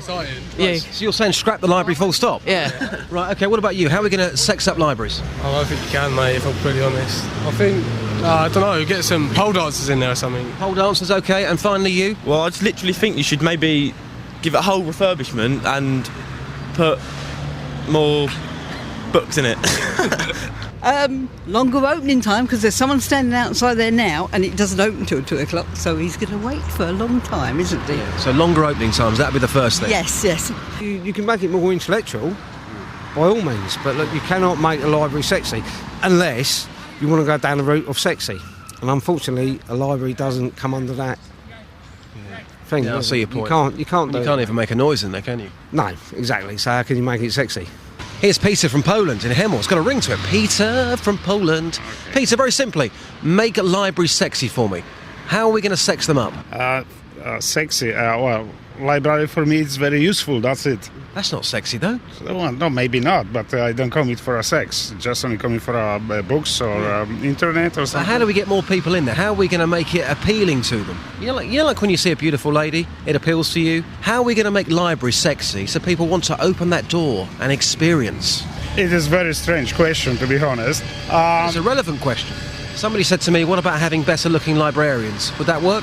This library is very useful, seriously. A lot of people using this place. I mean, to be serious for a second, if you were to lose that library, you'd be very upset, would you? Oh, yes, because they have a lot of books. Internet is available, so, for me it is a very useful place. So it's sexy enough as it already is? Yes, I think so. I'm not interested about the ladies inside. Well, that's Justin Dealey speaking to members of the public about libraries. I'm joined now by Conservative councillor Iain Dalgarno, who is the Central Bedfordshire Council's Deputy Executive Member for Sustainable Community Services. Morning, Iain. What's the situation in Central Beds? Are any libraries coming under pressure there? Good morning, Iain. Thank you for inviting me on the breakfast show this morning. Iain, I'm really pleased to say that none of our libraries are under pressure. Central Bedfordshire Council 2 years ago conducted a consultation with our residents on the long-term future of libraries, and we've listened to them, and we've listened to users and non-users, and I think your point about how do we make libraries sexy for teenagers is quite relevant, and we've spoken to them as well. But the main thing is we've taken the view that with a 95% satisfaction rate of library users, why would you close a library? So over the next 2 years, and this year and next year, we're investing £850,000 in our libraries as part of our libraries for the future. So none of our libraries are under threat. We're investing in them. We're not closing them. Well, that's really good news, and I'm very, very pleased to hear that. But there is a problem. Well, we discovered it started off kind of as a flippant comment earlier in the week, and as we're investigating it, we're finding more and more that younger people. I mean, I don't know if you heard that report. There was Justin, a 16-year-old lad. He's never been in a library. How do we change it? What do we do? I think we need kind of a Jamie Oliver type figure. What he did with school dinners, we need someone to do that with libraries. Well, part of our consultations actually came up with the same sort of situation, to be honest with you, Iain. When we spoke to 14 to 19-year-olds, they all said to us, well, my local library isn't targeted at me, and I actually get my information off the internet. So we need to change that viewpoint of libraries are for them, and how do we actually make them feel more user-friendly. There's an attitude that maybe, and it came across in one of your interviews, that they're quite traditional, this stuffy, you're going to get told off if you make a noise, and things like that. Well, you don't in our libraries. We've actually put in, as part of our refurbishment and a route plan for every single library, we've looked at the layouts, we've looked at the furnishings that are in there, and we've developed areas where we've put in soft furnishings, big sofas, and we've said, actually, students and young people want to go in there. They want to feel Students love having a doze on a big sofa, don't they? They certainly do. But whilst they're there, they can interact with our systems. We've developed an online library as well. So it's not just about getting into the libraries. It's how do we actually get them to use the services and signpost them to them. Now, I've got to say, 71,000 people in Central Bedfordshire have registered with their local library in 2012 and 13. And we're just under 1 million users last year across our 12 libraries. Now, we are getting it right, I feel, but it's targeting that age group. And some of the things that we're trying to do on that is sort of saying to the resources that are there. You can come in, if you're 18 to 29, okay, you can look. We've got careers, we've got skills, we've got job clubs, we've got information and support. We can help you with your driving test in terms of the online questions, etc. Iain, can I throw a few suggestions that my listeners have come up with today? Absolutely. One suggestion. Well, no, this was my idea actually. Have a little coffee stall in the library so people can get a coffee and a croissant. Well, that's one of the things that we've listened to as well, and within Central Bedfordshire Libraries, we're putting in drinks vending, we're putting in snacks, etc. If you're a student and you're there for a few hours, you want to be able to get a drink, okay, but so does everybody else. So this whole thing that you can't eat and drink in libraries, we're kicking that in. Fantastic, good. If you want a drink, you can get one. If you want to sit and have a snack, you can do that. We had more than happy we for had a that. gentleman earlier on who phoned up with what I thought was an excellent suggestion. You theme different areas. So, for example, Ian, imagine you're in the romance section. You're looking for your favourite Mills and Boon. You'd get the lovely smell of lavender incense, and there'd be lace all over the place. Or if you go to the science fiction section, it's like walking onto the deck of the Starship Enterprise. Well, themed evenings and things like that. We've done some themed events specifically aimed at teenagers. We've recently done a themed event on linked into the Hunger Games, the franchise on the film and the book series. We've also done the popular Twilight series by Stephanie Meyer. So we sort of designed the libraries around those for those particular events. Excellent. To try and make them user-friendly for teenagers, and it's really targeting that group because we tend to lose users when they get to 14 and 15, and then they come back later on in life. So it's how do we target that and keep them in our library? Another caller suggested, now I realise this may not be possible, but something along the lines, he suggested getting One Direction to release a library-only book. Now, One Direction may be a little bit out of your price range, but is there something in getting kind of speakers that would appeal to younger people? Well, what we've done is we've actually had authors come into our libraries, and we get them. We don't do book signings because obviously we're not selling books in libraries, okay? But we can get people in and they can meet the authors, and we do events. Last year we did one specifically around crime and fiction. Okay, so people can come in and actually meet authors and their heroes. Yeah. So we're aiming that as well. And final suggestion, this isn't for teenagers, this is for the slightly older person, lap dancing. Well, I think it's making sure we get best use of space. So it's a possibility. I don't think so. No, it's not. Okay. Well, Ian, listen, I'm really pleased that Central Beds Libraries are doing so well and that you're investing more money in them. I think it's an important asset that we have that we shouldn't take for granted. So well done. Thank you very much. I'll pass that on to our staff. And you've been a very good sport as well, Ian. Thank you very much. Conservative Councillor Ian Delgado, Central Bedfordshire Council's Deputy Executive Member for Sustainable Community Services. Well, the libraries in Central Bed seem to be doing well, and they're chucking a load of money their way. Good for them. Well done. It's a valuable resource. Books is knowledge. Knowledge is power. 08459 455 555. It's 7:30. Let's get the travel now with Adam. Travel news for beds, cards and bugs. BBC Three Counties Radio. Still some roadworks in Biggleswade. They're not causing a massive delay this morning. It's gas main work along Shortmead Street at the junction with Ivell Gardens, the A6001 around there. In Bedford, the A6, you've got the works at the Greyfriars junction with Beckett Street. M1 southbound, it's a little bit busy in a couple of spots. Not too bad, it is all on the move. And if you're leaving the southbound carriageway at junction 11, there's a lane closed on the exit slip road still because of a broken down vehicle. That's the A505 at the B579 junction. If you're making your way toward London, the M25, a little bit busy anti-clockwise around junction 19 at Watford. In High Barnet, Alston Road remains closed off because of a burst water main between Puller Road and Wood Street. And on the trains, London Midland and Virgin are reporting delays of up to 15 minutes. Milton Keynes to London Euston. It was because of a trespass incident earlier this morning at Bletchley. Adam Glynn, BBC Three Counties Radio. Across beds, hearts and bugs. This is BBC Three Counties Radio.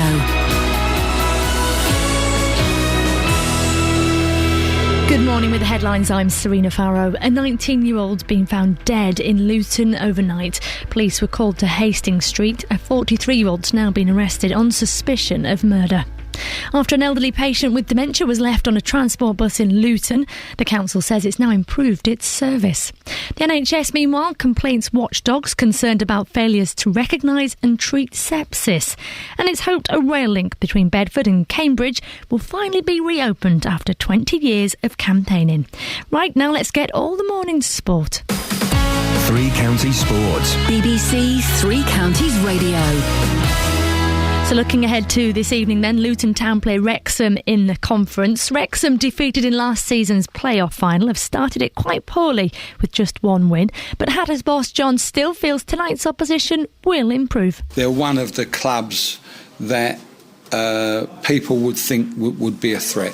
Whether they are or not, the season remains to be seen. But these are great games. I think when you get former Football League clubs up against each other, they're great games. Stevenage manager's preparing his side for the trip to Preston tomorrow, the club which sacked him last season. Graham Wesley then returned to Marriageborough for a third time, and because of that, he's unsure what sort of reception he'll get. How can I predict that? There'll be, I'm sure, people at that football club who recognise the good work that I did. You'll get those that despise me because we lost some games when the squad was weak and tested. And there'll be those that understand that I took on a lot of very big battles on behalf of the football club. Also tomorrow, Watford return after the international break as they welcome Charlton in the Championship. MK Dons host Notts County, while Wycombe are at Plymouth. And elsewhere in rugby, Bedford begin their league campaign against London Welsh at Saracens Stadium. Now, the head of Qatar's World Cup committee says there's no reason why the tournament should be taken away from them. Earlier this week, the FIFA president said it may have been a mistake to think it may have been staged in the summer months in Qatar because of the extreme heat. And finally, Andy Murray takes on 16-year-old US Open boys champion Borna Coric in the Davis Cup later as Great Britain take on Croatia in the World Cup qualifying tie. BBC Three Counties Radio, more from me at 8. Call 08459 455 555. BBC Three Counties Radio. Morning, this is Iain Lee, BBC Three Counties Radio. It's 7:33, it's Friday the 13th. Oh, spooky. We'll be finding out just how superstitious you are a little bit later on in the show, but you can give me a call and tell me your superstitions. I have them. Won't put new shoes on a table. I get told off I put old shoes on a table, but won't put new shoes on a table. It's bringing death into the house. Well, it's not, is it? But part of me doesn't want to tempt fate. And also, I salute magpies. Hello, Mr. Magpie. How are your wife and children? Quite a few of us. Producer Tara, who's... Well, no, you are a little bit flighty, actually, so that doesn't surprise me. Flighty is not necessarily an... do you take that as an insult? Flighty? Surely I'm serious and very to the point on the... Yeah, flighty. You are a little bit flighty. You're wearing a red cardigan, for goodness sakes. What's wrong with red? Well, it doesn't get much flightier than that. Never buy a red car, my nan would say. I've had about 3. I wrote off a red car once. They go faster than blue ones, don't they? You see? Flighty! It's meant with love. 08459 455 555. Dennis, are you superstitious? Honestly, I'm not. Really? Because you were probably around when Jesus was walking this earth. I'll tell you what, you were getting very nasty now. Yeah, Incidentally, yes. Friday the 13th. Yes. Right. The reason it's Friday the 13th is because on Friday the 13th, October 1307, King Philip of France and the Pope hammered the Knights Templars because they owed money. These people owed money to them, and plus the fact the Pope was getting a little bit shirty that they were getting too powerful. And of course, the reason you know all this is you were there, weren't you? No, You heard it on the radio? No, I've done exactly what you were trying to do earlier when you were screaming, I can't work without my computer, I can't work. Oh, you Googled it. I thought Friday the 13th was because Jesus was crucified on a Friday, and Judas was the 13th disciple. No. This is a definite... 13 people at the Last Supper, and it was on a Friday. No, but this business with Templars is right. They wiped them out because they owed money to these people. Do you not have any superstitions, Dennis? No. What about if you smashed a mirror? Could you smash a mirror? Well, looking at it, I'd smash the damn thing. But I'm look at it, it'll break. No. It does sound like you're letting rip every time you call in. No, I'm not. Honestly, if anything, I'd crack a mirror if I looked at it. Okay. Because I get up in the morning, that's my superstition. Oh, God almighty, that's my great... I've got another day on this earth. When will it ever end? That's a superstition. Do you salute magpies? No. Walk under ladders? No. So you don't walk under ladders? No, like you, only if there's somebody up the ladder painting. I wouldn't walk under it if not that. Here's something my boy does, and I hate it, and I hate it when he does it, and I kind of say, no, don't do that indoors. He opens his umbrella indoors. Well, that's so you get all the waters. If I went indoors with an open umbrella, my wife would kill me because you've got to shake it outside to get the drops off. The other thing, there was years ago, and I remember we're doing a radio show. Yes, I've got guests lined up. Yes, sorry, I was having a chat. Go on. No, but in the when I was young, little girls used to do hopscotch. Right. There was some rhyme they used to think about stepping on a crack. Oh, yes. You'd marry something, and I think that was a superstition. Yes, never step on a crack. Yeah, that's it. These are all these funny things. Well, Dennis, I have to move on because we're... The other thing about... Oh, apparently I don't. Yes, go on. The library's business. Yes. It's uncool to go into a library when they've got Kindles these days, and like I'm sat in front of a computer, I can go all over the world, get all the information I want. Yep. I don't need to go to the library. Yep. They're dying out because it's not cool. We need to make them cool, Dennis, and there is a way to do it. We've just not found it yet. Dennis, I've got to end it there. Thank you very much indeed. Good news, potentially good news for train fans. Rail link between Bedford and Cambridge. Well, a campaign group is calling for rail routes between the two places to be safeguarded for potential future use. Rail Future has published a report setting out a number of options for a new rail link. Peter Wakefield is the chair of Rail Future in the East. Good morning, Peter. Why is this link so important, do you think? Good morning. Well, the East-West Rail Consortium has been beavering away for the last 20 years to get the route from Bedford to Oxford, which is part of the route you're talking about, the so-called varsity route. That's the Oxford to Bedford section is opening in 2017, and it's logical to carry on to Cambridge, and we've been looking at routes between Bedford and Cambridge and into Cambridge in particular, which would be best suited to helping the economy of that part of the south part of Cambridgeshire. A rail route, to answer your question more directly, a railway between Oxford and Cambridge would probably do about 75 miles, I believe it is, between the two places. At the moment, it takes up to 2.5 hours to drive, 3.5 hours on a bus, and the train would do it in about an hour and a half. So, it would be much, much easier route across this very important economic hub. Well, I was going to ask, apart from obviously saving a significant amount of time, what would the other benefits be? Well, if we've looked particularly how we'd get into Cambridge, that's what's worrying us slightly. There is the local plans for South Cambridgeshire and Cambridge City and the Cambridgeshire transport plan are up for consultation at the moment, and that consultation ends at the end of this month. So what we've been doing is looking at how a route between Bedford and Cambridge would benefit really Cambridge, and we've been looking. There's two problems. A problem has occurred that many of the easier routes into Cambridge are being planned out, so to speak, by other developments. So we want the local plan to safeguard routes by the councillors looking at the options and coming to a decision.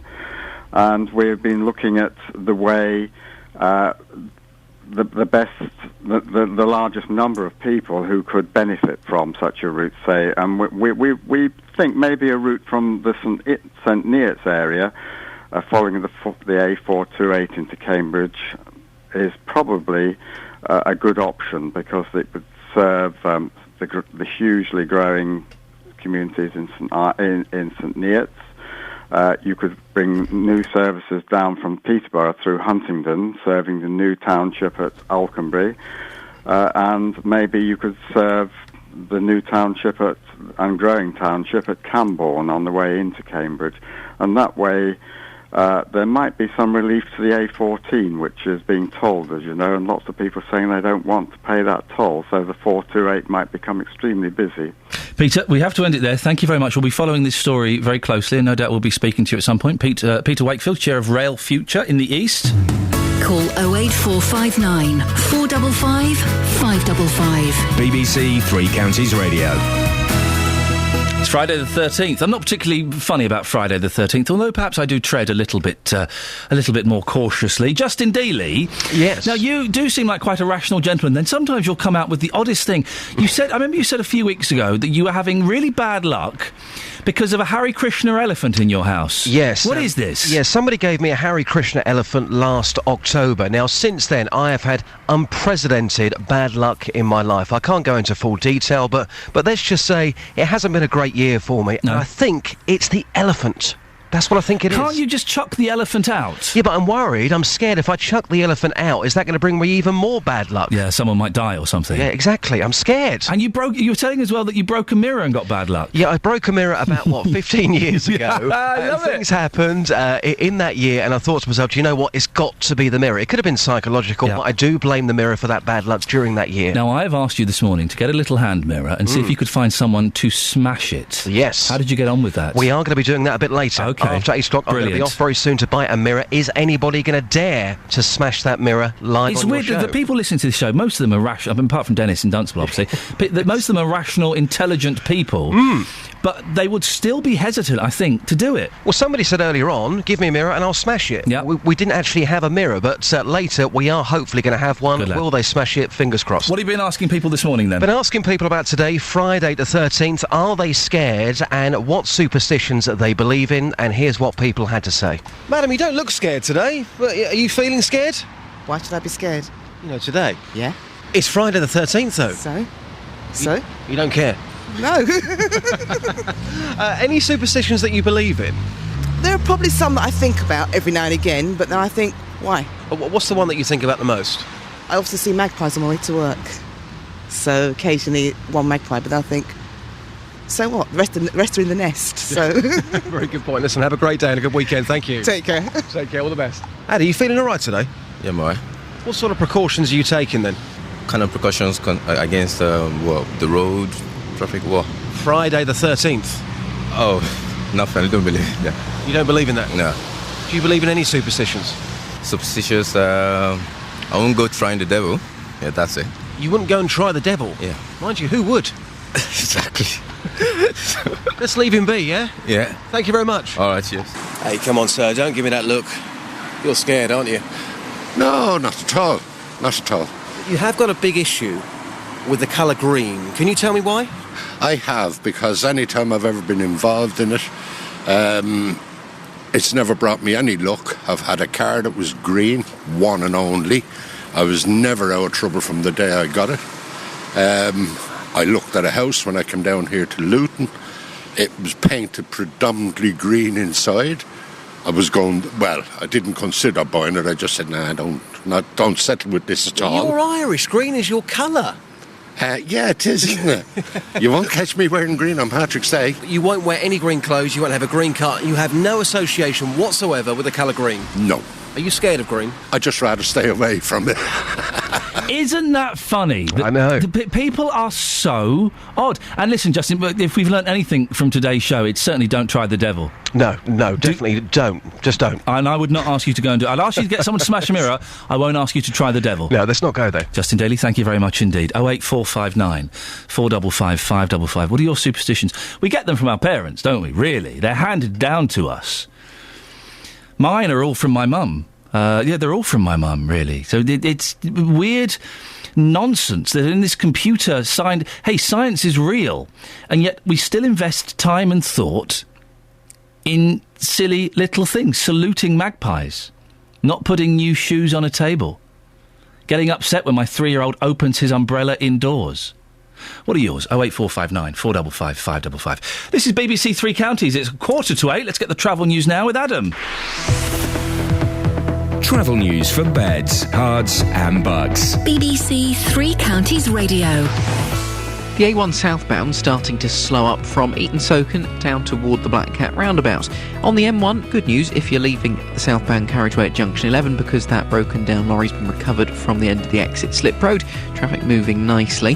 The A5 just a little slow from Leighton Buzzard southbound toward Dunstable this morning. The A10 in Cheshunt is looking a wee bit busy on the approach to the M25, and of course if you're joining the M25 there you're joining right in the middle of the roadworks section. It's quite busy from junction 26 Waltham Abbey toward junction junction 25 at the A10 there, and then onwards toward Potters Bar, before slowing down again, Maple Cross to the M4. And in High Barnet, Alston Road still closed because of a burst water main near Wood Street. London Midland and Virgin Trains running with delays of up to 15 minutes. This is Milton Keynes to Euston after a trespass incident at Bletchley. Adam Glynn, BBC Three Counties Radio. Adam, thank you very much. More from him before 8 o'clock. Excuse me. 7:47, my name's Iain Lee. These are your headlines on BBC Three Counties Radio. A murder investigation has been launched after a 19-year-old has been found dead in Luton. It's hoped a rail link between Bedford and Cambridge will finally be reopened after 20 years of campaigning. And in sport, Luton Town play Wrexham in the Football Conference tonight. Coming up, there's an idea to cap house price rises at 5%. What do you think? Does that make sense? 08459 455 555. Let's get the weather with Elizabeth Rizzini. Beds, Herts and Bucks weather. BBC Three Counties Radio. Hello, very good morning to you. Well, it's... Good morning to you, Elizabeth. Sorry, I just know... You always address her so politely and I don't address you, and I'm redressing the balance. Good morning to you, Elizabeth. Oh, thanks. You're very, very welcome. Good morning. Yeah. Good morning. We've just done that. Good morning to you, Elizabeth. All right, I'll do some weather now. Please do. It's mild and it's muggy today. We're already on 16 degrees. We will see 18 degrees by this afternoon, but you can see the temperatures haven't got very far to go. The general feeling is mild and humid today. Cloudy and damp. A few outbreaks of drizzle. Some misty conditions too over the tops of the hills. And we're likely to see a few outbreaks of showery rain along with the drizzle this morning. So not completely dry, but it should be a dry picture into this afternoon with perhaps a little bit of brightness, but brightness, sunshine, very, very limited, I think, today. All in all, it's going to be really very cloudy. Now, as we get into tonight, we'll start to see some outbreaks of, light rain at first, just spread into Buckinghamshire. Into this evening's rush hour, really, that's when it's going to start, and this rain is going to continue through the night.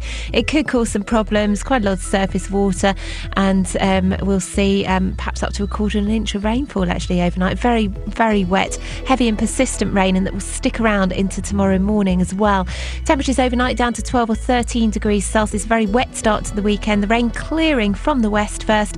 By the mid-morning, I think it should have gone, in a dry and a brighter afternoon. But it will lead to a chilly night on Saturday. Temperatures down into single figures again. Dry and a bright start to Sunday, but gradually turning windier and windier through the day. And very wet and windy by Sunday afternoon. That's the forecast. Roberto Perrone on BBC Three Counties Radio. If you're at home, sit back, because this is going to be very, very interesting. You've got the selfie, the legsy, the bumsy. You're going to start that trend. Roberto Perrone. We seem to be heading headlong into war again. We're very keen to stop this from happening. We don't know where this might lead. The lie that took us into the Iraq War could become a shocking truth in this one. Roberto Perrone. Weekdays from 3 on BBC Three Counties Radio. On the subject of superstitions, Scott has sent me several tweets on the subject. He says, I've got a lucky sixpence that was given to me years ago. When I wore it, I had shed loads of bad luck. Took it off, I put it on recently and fell down the stairs. It's cursed. Then he goes on to say, do you want to see a picture of it? Not really. Then there's another tweet, it's in my drawer now. Then the next tweet is with my KFC clean-up tissues. That's enough information on the lucky sixpence, Scott. I don't need any more details about where it is or the location. The story was enough. Thank you very much indeed. You can get in touch with me, 08459 455 555. Now, there are calls today from the body that represents the UK's chartered surveyors to cap house price rises at 5%. The Royal Institution of Chartered Surveyors is calling on the Bank of England to look at new tools to control the market. It says capping increases by limiting lending would prevent another house price bubble. Well, Josh Miller is from the institution and explains how it would work. The Bank of England would monitor its chosen index on house prices. When that index exceeds 5% at the national level, it then gradually tightens something called macroprudential policy, so policies aimed at tightening lending conditions. We're not saying that there is a bubble at the moment. We're saying that to reduce the risk of a bubble going forward, one way to do so is for the Bank of England's Financial Policy Committee to come out and be transparent about what its policy is with respect to house prices. Well, Henry Pryor is an independent housing expert from Hertfordshire. I'll be honest, Henry, I didn't understand that. To be completely blunt, what does it mean in simple terms? Well, I think we might need our lucky sixpence for this one. Yes. It is a slightly off-the-wall suggestion, but it does come from an extremely respectable body. What they're trying to suggest is that, as many of us, and indeed we have spoken in the past about what it is that drives house prices, it's not supply and demand per se, it is the availability of credit. And what has been going on lately is that the government has been very keen to put a floor under house prices to stimulate house building, which they've done very successfully. And they've done that by making more money available and making it cheaper and easier for people to borrow. The result of that is that house prices have been ticking up gradually. But of course, the country is a myriad of different individual housing markets, and what is going on in Stevenage isn't necessarily reflected in what's going on in Milton Keynes. Now, the concern that most people have in terms of instant reaction to the RICS suggestion is that house price inflation in London, in central London, for example, is running, according to the Land Registry, a pretty respected body, at about 5%.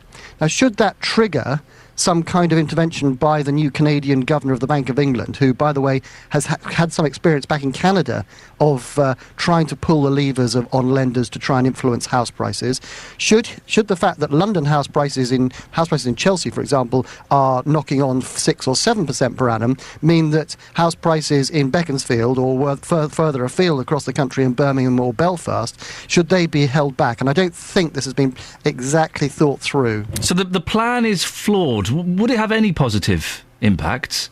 Well, there is a very real danger of the housing market overheating in parts of the country. So this bubble that we're hearing about, it could potentially happen?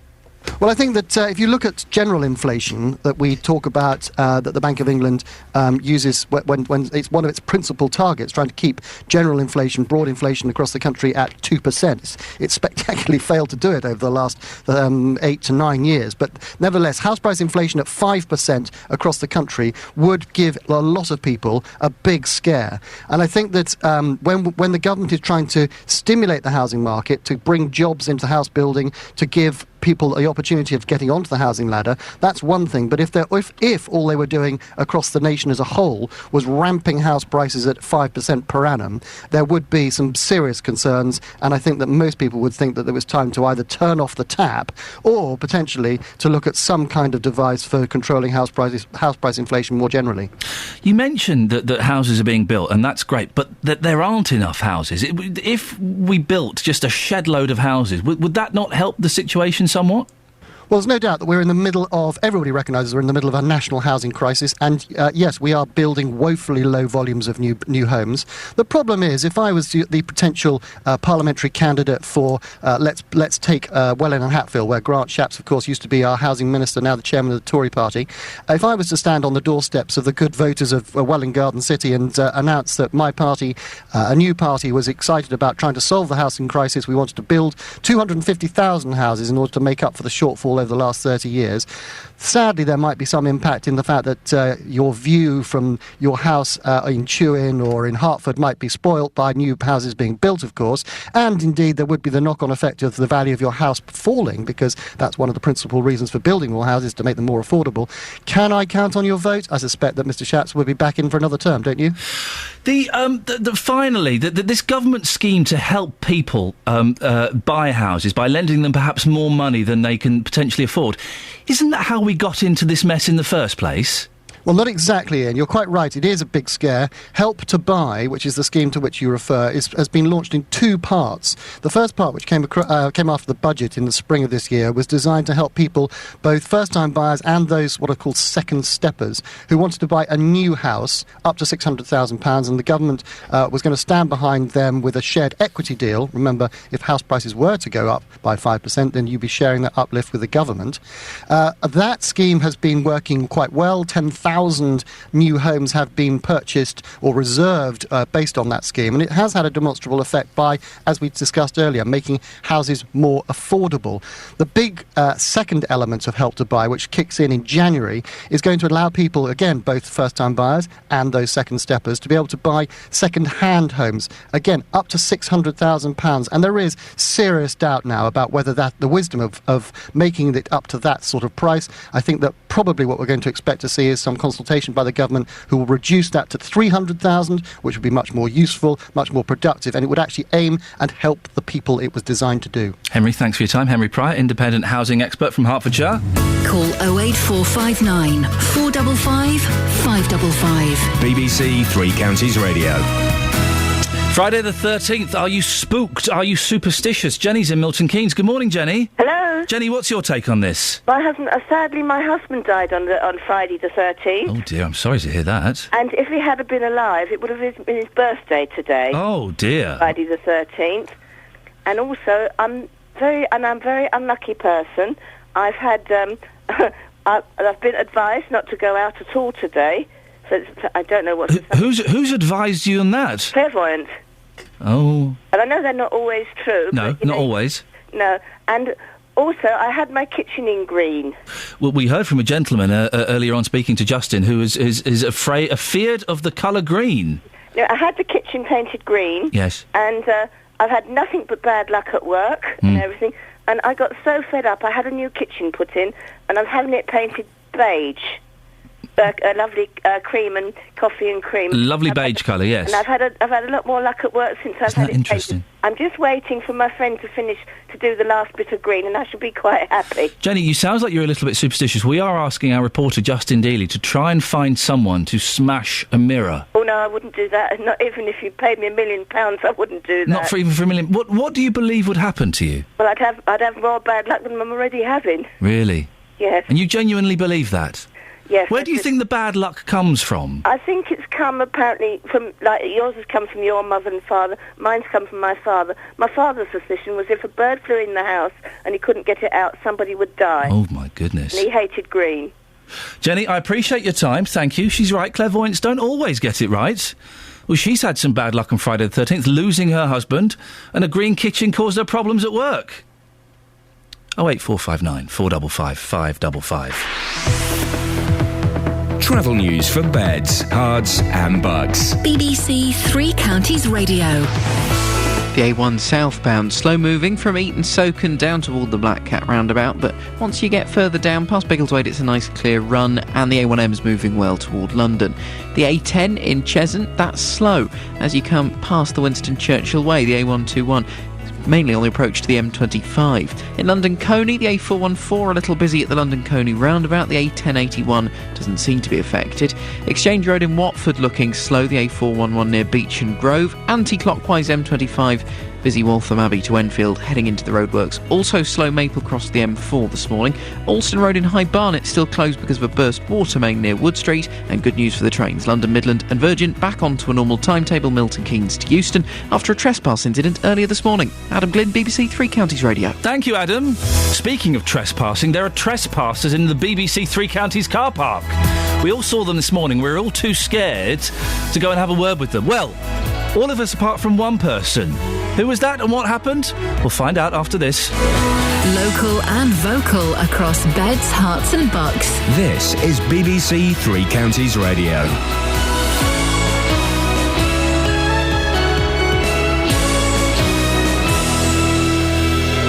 It's 8 o'clock. I'm Serena Farrow. The headlines: dead body found in Luton, better transport for vulnerable patients in Bedfordshire, and home prices about to stable. BBC Three Counties Radio. A 19-year-old's been found dead in Luton. Police were called to Hastings Street overnight. A 43-year-old's now been arrested on suspicion of murder, and an investigation's been launched.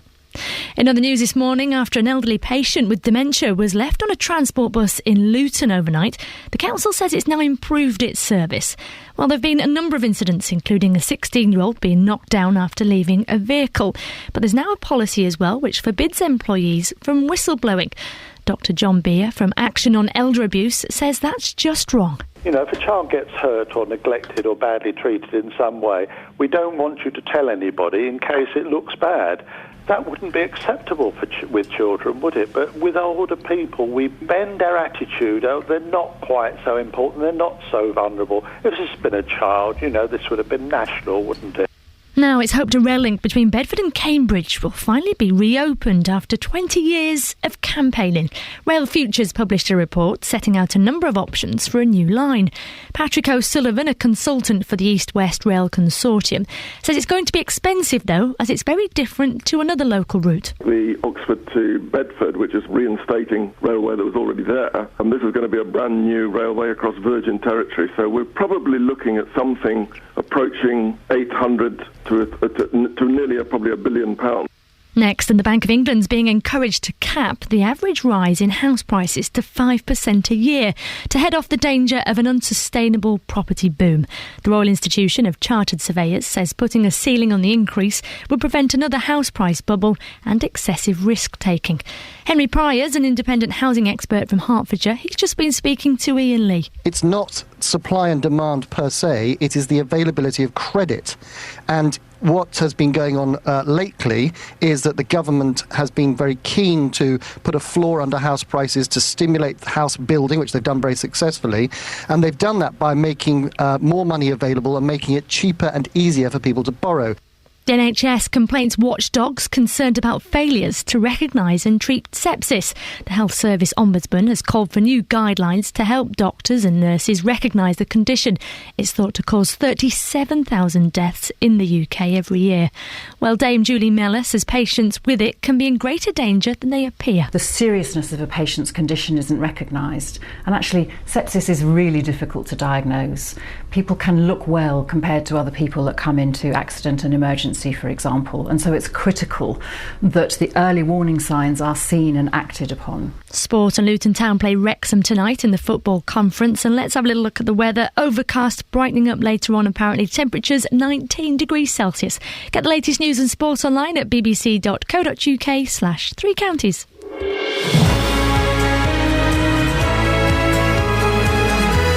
Morning, this is Iain Lee, BBC Three Counties Radio. It's 3 minutes past 8, 57 minutes until my weekend starts. I'm working tonight, but it's not technically, you know, it's not building walls or digging ditches, so... lots for you to get involved with this morning. Give out the contact details in a bit, although I'm sure most of you know how to get in touch now, don't you? Don't you? Well, in case you don't, I'll give you the details in a bit. Some of the things we're talking about. You may remember a little while ago we mentioned the case of an elderly dementia patient. If you heard it, you won't have forgotten it. It was incredible. She was left overnight on a patient transport bus in Luton. The driver didn't notice her, so she spent 14 hours, an 88-year-old woman, stuck on a bus overnight. It was a one-off, wasn't it? Wasn't it? Well, maybe not. Details on the shocking story and inadequacies.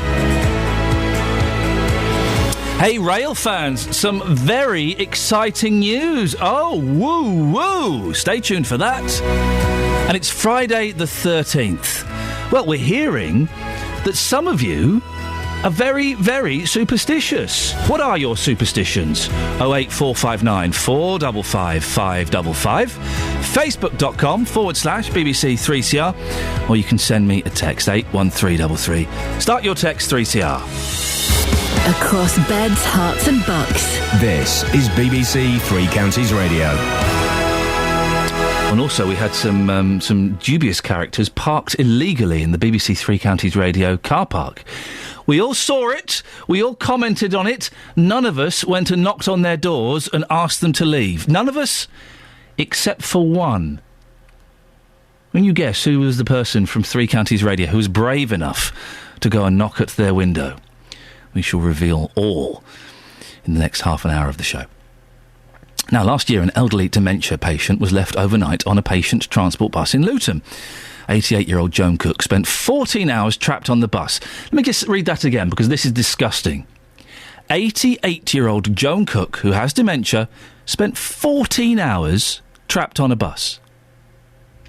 The driver, Susan McLaughlin, failed to notice that there was a woman on the bus. She lost her job but was cleared of neglect at Luton Crown Court. Well, it's emerged that this wasn't the only serious case like this, and last night the council discussed whether its procedures for dealing with this sort of thing are now robust enough. Dr. John Beer is from Action on Elder Abuse. He thinks the issue has been dealt with in a very unsatisfactory manner. If we were taking the care of older people seriously, and I don't think we do, then the first time it happened, there would have been a proper investigation. People would have said, how could this be? And something would have been done. I agree with you. Clicking the seatbelt seems to be ludicrous. I mean, it's about saying to the driver and training the drivers, your job is to see that everybody gets into their own home, and you don't go home until that's what you've done. Well, I'm joined now by Colin Chick, who is the Corporate Director for Environment and Regeneration at Luton Borough Council. Colin, when we last spoke to you about the case of Joan Cook, you said, quote, it was an entirely an isolated incident, but the report last night reveals that there was a previously unreported case. So did you lie?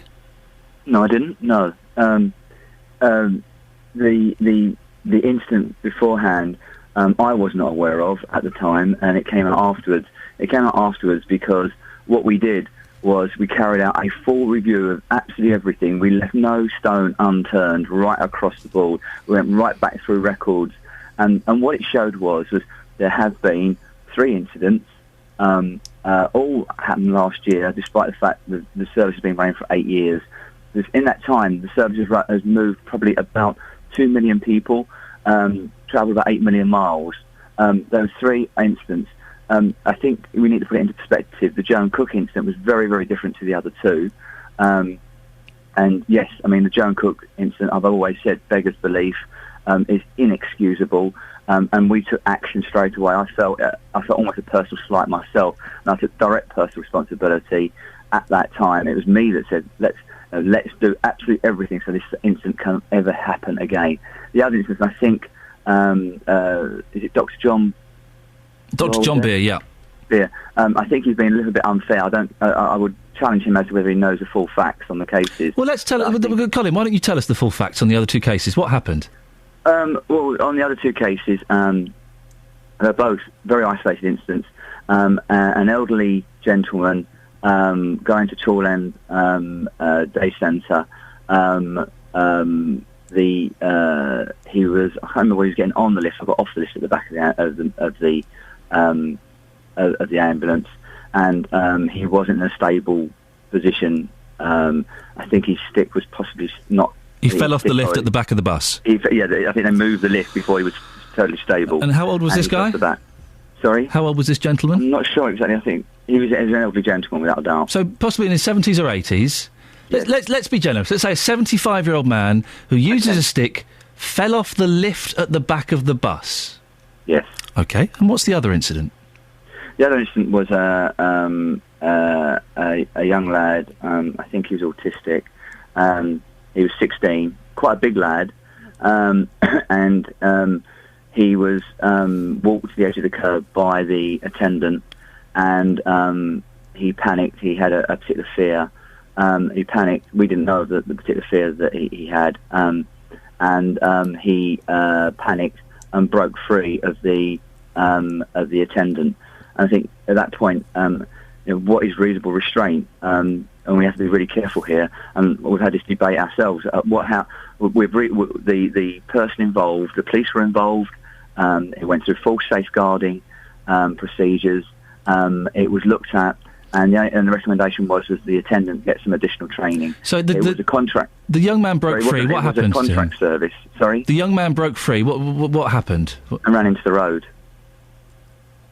Was he hit by anything? I think he was clipped by a car, yes. He was clipped by a car. Okay. So a young man who's autistic, panics, the person with him doesn't have the correct training, he runs into the road and he's hit by a car. But I don't think, I don't think the training would have made much difference. Well, the recommendation said that person needed more training, so that obviously that must have been a part of it. They had refresher training. That did not mean that was a contributory factor to the incident. And in fact, we've debated this over and over again. what level of restraint is acceptable with a 16-year-old. I would suggest a level of restraint that stops a 16-year-old autistic boy getting hit by a car. I would suggest that anything's I get appropriate. hold of someone by the arm so hard that I bruise them because that's the only way I can stop them because they're wriggling to get away. Yeah. Is that acceptable restraint, or is that... That's acceptable if it stops them getting hit by a car, yes. Well, I think, if you look into safeguarding, it's a very difficult area. If it stops them getting hit by a car, Colin. Yes, and what I'm saying is, and at what level do you... they're 16 years of age. I think I remember my sons a couple of years ago at 16 years of age. If they wanted to break free and I was holding them, short of pinning them to the ground, I'd have a real great difficulty. Are you happy with you? No, can I ask you, Iain? I would rather, Colin, I will answer the question. I would a 16-year-old still. Yep. How would you do it without causing physical damage? I would rather my son had a bruise on his arm than got hit by a car when he was in the care of the council, Colin. Absolutely, and yes, but why does this? It sounds like why can't you just accept responsibility for this? Why are you trying to justify that a child in your care was hit by a car? No, I'm not trying to. What I'm saying quite clearly is we accept full responsibility. That's why we took the action we did. The police investigated. The police took no further action. The two people went for additional training. The driver, they've since both left the service. There were two people there. Well, no, yes, there was the driver and there was the escort. Okay, there were two people there. Right? Yeah, the driver was in the car, in the vehicle, and the escort was... Colin, it sounds like you're trying to justify an horrific incident that you were lucky didn't end up much worse than it did. It could, and I was very relieved it didn't. And it's a very difficult circumstance because what is acceptable restraint on a 16-year-old? Why did you not know about these incidents? I knew about that one the moment it happened. Oh, sorry, I thought you said that there were two incidents you didn't know about. No, but that was later. At the time we were talking... that's a much later incident. The first incident had already happened. The Joan Cook incident happened between those two. Why are you warning the staff about whistleblowing? I don't think we are we? Well, I've been led to believe that you're warning the staff about whistleblowing to the press, that you've suggested that perhaps that's not the way to go. Well, what we say is... not whistleblowing to the press. What we say is that there is... I think you've very carefully and cleverly taken it out of context. Please put it in context. Okay, I will. What we have said to staff is there is a proper process and procedure to go through. If you see something that happens or endangers or is a risk to the community, or you just see something that's blatantly wrong, there's a process. You go to your manager, or if you feel that something's being covered up, there is a whistleblowing process within the council to deal with that. There is nothing to be gained by going to the press and setting a whole load of hairs running. We have very, very strong processes in place. The Scrutiny Committee last night looked at, and again, the Scrutiny Committee asked for this report, and therefore we've been completely open and analytical and transparent in identifying these three cases, explaining what we did, and took that to Scrutiny last night, and Scrutiny agreed that the actions taken, there was nothing else we could have done. We put all the processes and procedures in place, and we acted quickly in every case. But if I've got this correct, Colin, the incident with the elderly gentleman who fell off the back of the lift at the back of the bus, people did know about it, and nothing happened. You told me that you weren't aware about that, and things only started to happen as a result of what happened with Joan Cook. So things aren't being done. That was reported. And nothing happened. And it was reported. Action was taken. No, the two people involved were disciplined and had final written warnings. So action was taken. But you didn't know about it. The person involved was taken to. The person involved was immediately taken, and normal safeguarding issues were actually applied in terms of taking the person to the hospital, making sure they're okay. I would hope so. I would hope if an elderly gentleman falls off quite a high lift, they are rushed to hospital. Absolutely. What didn't happen was there's a proper safeguarding action process that should have been instigated, and for some reason, and it may well have been, and we picked that up. There may well have been training of the people involved, not just the. Seems there's a lot of training problems with your staff. No, There's not a lot of training problems. Well, so far, the people who didn't restrain the young man, they've had to go for extra training. The incident with the elderly gentleman falling off the back of a bus, people weren't trained properly there. You've had to retrain, I'm assuming, the drivers to check that there aren't any elderly people with dementia left on their buses. So it seems there is big gaps in the training. No, all of our drivers and escorts are trained to the highest level, which is called the PATS or MIDA standards of training. What we've done is initiated refresher courses for all drivers. What we haven't done is, and because it's only just come in, we're actually gradually working through, and we've got something like about 400 staff across the board. We've got about 120 internal staff. But we've also got about, wait a second, we've got about 300 external staff that work for contractors. Right. And we had to get them through the new safeguarding. The new safeguarding is about making people aware about what actions you take in situations like that. We've only just recently got through that process, but hopefully you can understand as well, these people don't earn a lot of money. Hopefully you can understand that leaving money. Hopefully, it's a very. Colin, how much they earn? How much? No, I won't, because you're talking nonsense. How much they earn is irrelevant. Hopefully, you can understand that leaving an 88-year-old woman with dementia on a bus for 14 hours is wrong. An elderly gentleman falling off the back of a bus is wrong. An autistic child being allowed to run into the road and being hit by a car is wrong. I don't care how much they get paid or how many staff you have working for you. If they can't prevent those things happening, then people have a right to know.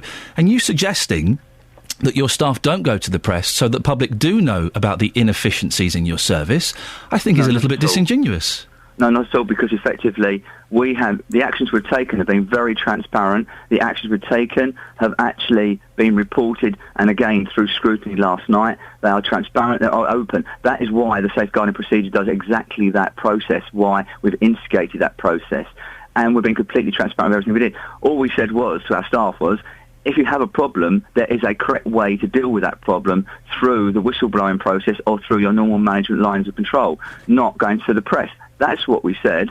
That is not taking it away from people. I'm not trying to gag anybody, but you don't achieve the end result that you might want to achieve, i.e. a better service, by going out to the press. There's a proper line of control and management to be Final question, Colin. Can you guarantee that these things won't happen again? An old man falling off the back of a bus, an autistic child being hit by a car, and an elderly woman with dementia being left on a bus overnight? What I can say is that I do not believe we could do any more within our service to make sure that sort of thing never happens again. I would be absolutely gobsmacked if, for example, the incident with Mrs. Cook ever could happen again, because we've gone to such ridiculous lengths where, as you said yourself, the drivers are always asked to check the vehicle. Now they don't only check the vehicle, they put every seatbelt in place to ensure that nobody is sat in that vehicle. They then go over, they return the keys, they sign a log to say the vehicle and the vehicle is safe. Everyone's been delivered, and then and only then does the supervisor come out and then check that vehicle again. So, do I believe it? I think it. I hate to say it could never happen. I think the chances of happening are very, very remote. Colin, we have to end it there. Colin Chick, Corporate Director of Environment and Regeneration at Luton Borough Council, cannot guarantee 100% that an elderly woman with dementia won't get left on a bus overnight. Wow. We're a little bit late. Thanks for being patient. Here's the travel news now with Adam. Travel news for beds, cards and bugs. BBC Three Counties Radio. Cheers, Iain. Slow on the A1 as you come to the Black Cat roundabout. Some delays in Cheshunt on the A10. Also, as you drive into London through High Barnet, a burst water main on Alston Road means it's closed. Anti-clockwise M25 slow through the roadworks. Also busy Maple Cross down to the M4. If you're travelling on trains East Coast, 15-minute delays possible Peterborough to King's Cross. This is electrical supply problems at Finsbury Park, affecting First Capital Connect services as well. Alexandra Palace to King's Cross and to Moorgate. Adam Glynn, BBC Three Counties Radio. Thank you very much. Good morning. It's 19 minutes past 8. It's Friday, the 13th of September. My name's Iain Lee, and these are your headlines on BBC Three Counties Radio. A teenager has been found dead in Luton's Hastings Street. A charity for elderly people says there are far too many incidents of neglect on Luton's transport services for vulnerable patients. They're calling for more to be done. And in sport, the Premier League say they'll work with the FA to develop young talent capable of playing for England and in the domestic top flight. Coming up, we'll get your response response to my conversation there with Colin Chick, Corporate Director for Environment and Regeneration at Luton Borough Council. BBC Three Counties Radio.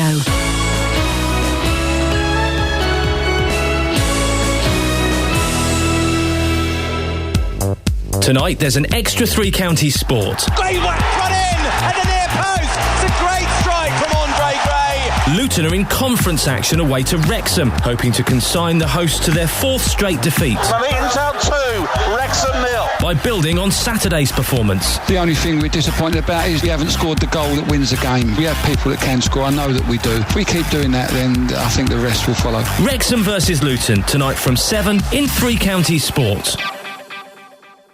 Well, I did say to you that there had been an incident at BBC Three Counties Radio. In the car park, there were two... it's not a particularly big car park. Two huge trucks were parked in there. And we all saw them this morning as we came in. And we were all going, who's parked in there? None of us, dear listener, had the cojones to go up to them and say, excuse me, would you mind moving? None of us apart from one man. Only one man was brave enough. In times of trouble, we turned to a hero. That hero's name is Jonathan Vernon-Smith. You went and spoke to them. I had a massive row with them. They nearly killed me this morning. Did you wake them up? Because they were asleep in there. Were they? Oh, how disgusting. Well, as I arrived, they were blocking everybody in. So I went up to one of them. Yeah. And I said, what are you doing? How am I supposed to get my car in?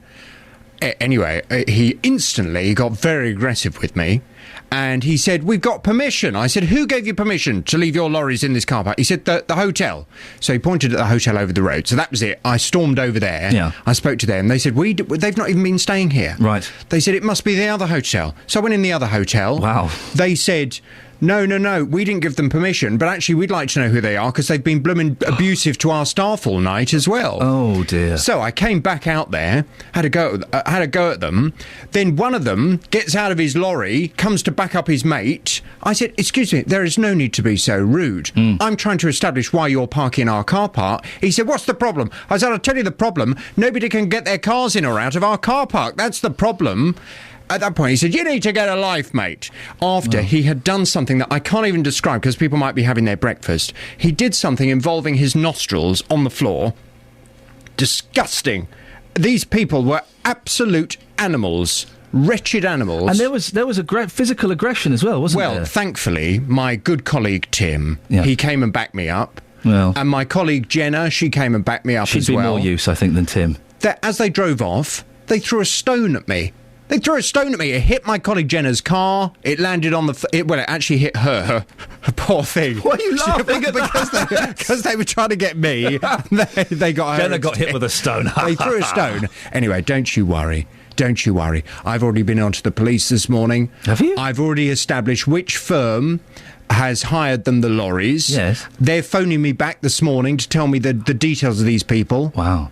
I'll find them, don't you worry. And then what are you going to do with them when you do find them? I can't go into detail on air. Karate chop to the windpipe? I'm not giving away my secret weapon on air. It's at times like this I wish I had a taser. Make their eyeballs pop out. What you didn't get, dear listener, as Jonathan was recounting that story, he was acting it out. It was Richard, I'm sick of these kinds of people. Who do they think they are? They throw their weight around, and everybody, they make everybody feel frightened. No, it's time to stand up. Exactly. Walter the Softie is standing up to Dennis the Menace. We just had a conversation upstairs. One of my colleagues said, oh, yeah, but you know what's going to happen? If you cause them trouble, they're going to come back and they're going to do things to our cars in the car. We cannot allow these people to just carry on behaving like this without people standing up to them. Hang on a second. That is actually a really good point. Mine and producer Tara's and Kelly Bett's cars, we're here before. Well, can I suggest you park your car in another car park? Because I'm not allowing these kinds of people to just bully everyone else, throw their weight around, and there are never any repercussions. These people are going to be held to account. Of all the turf wars I could have got involved in Luton, I didn't think you'd be involved in it. You'd be one of the sides. I thought they were going to kill me this morning, especially when the other one got out the lorry and came over to have a go, and I suddenly had a realisation. I was holding a briefcase and wearing tweed. I thought, oh, good Lord, I've got tweed on.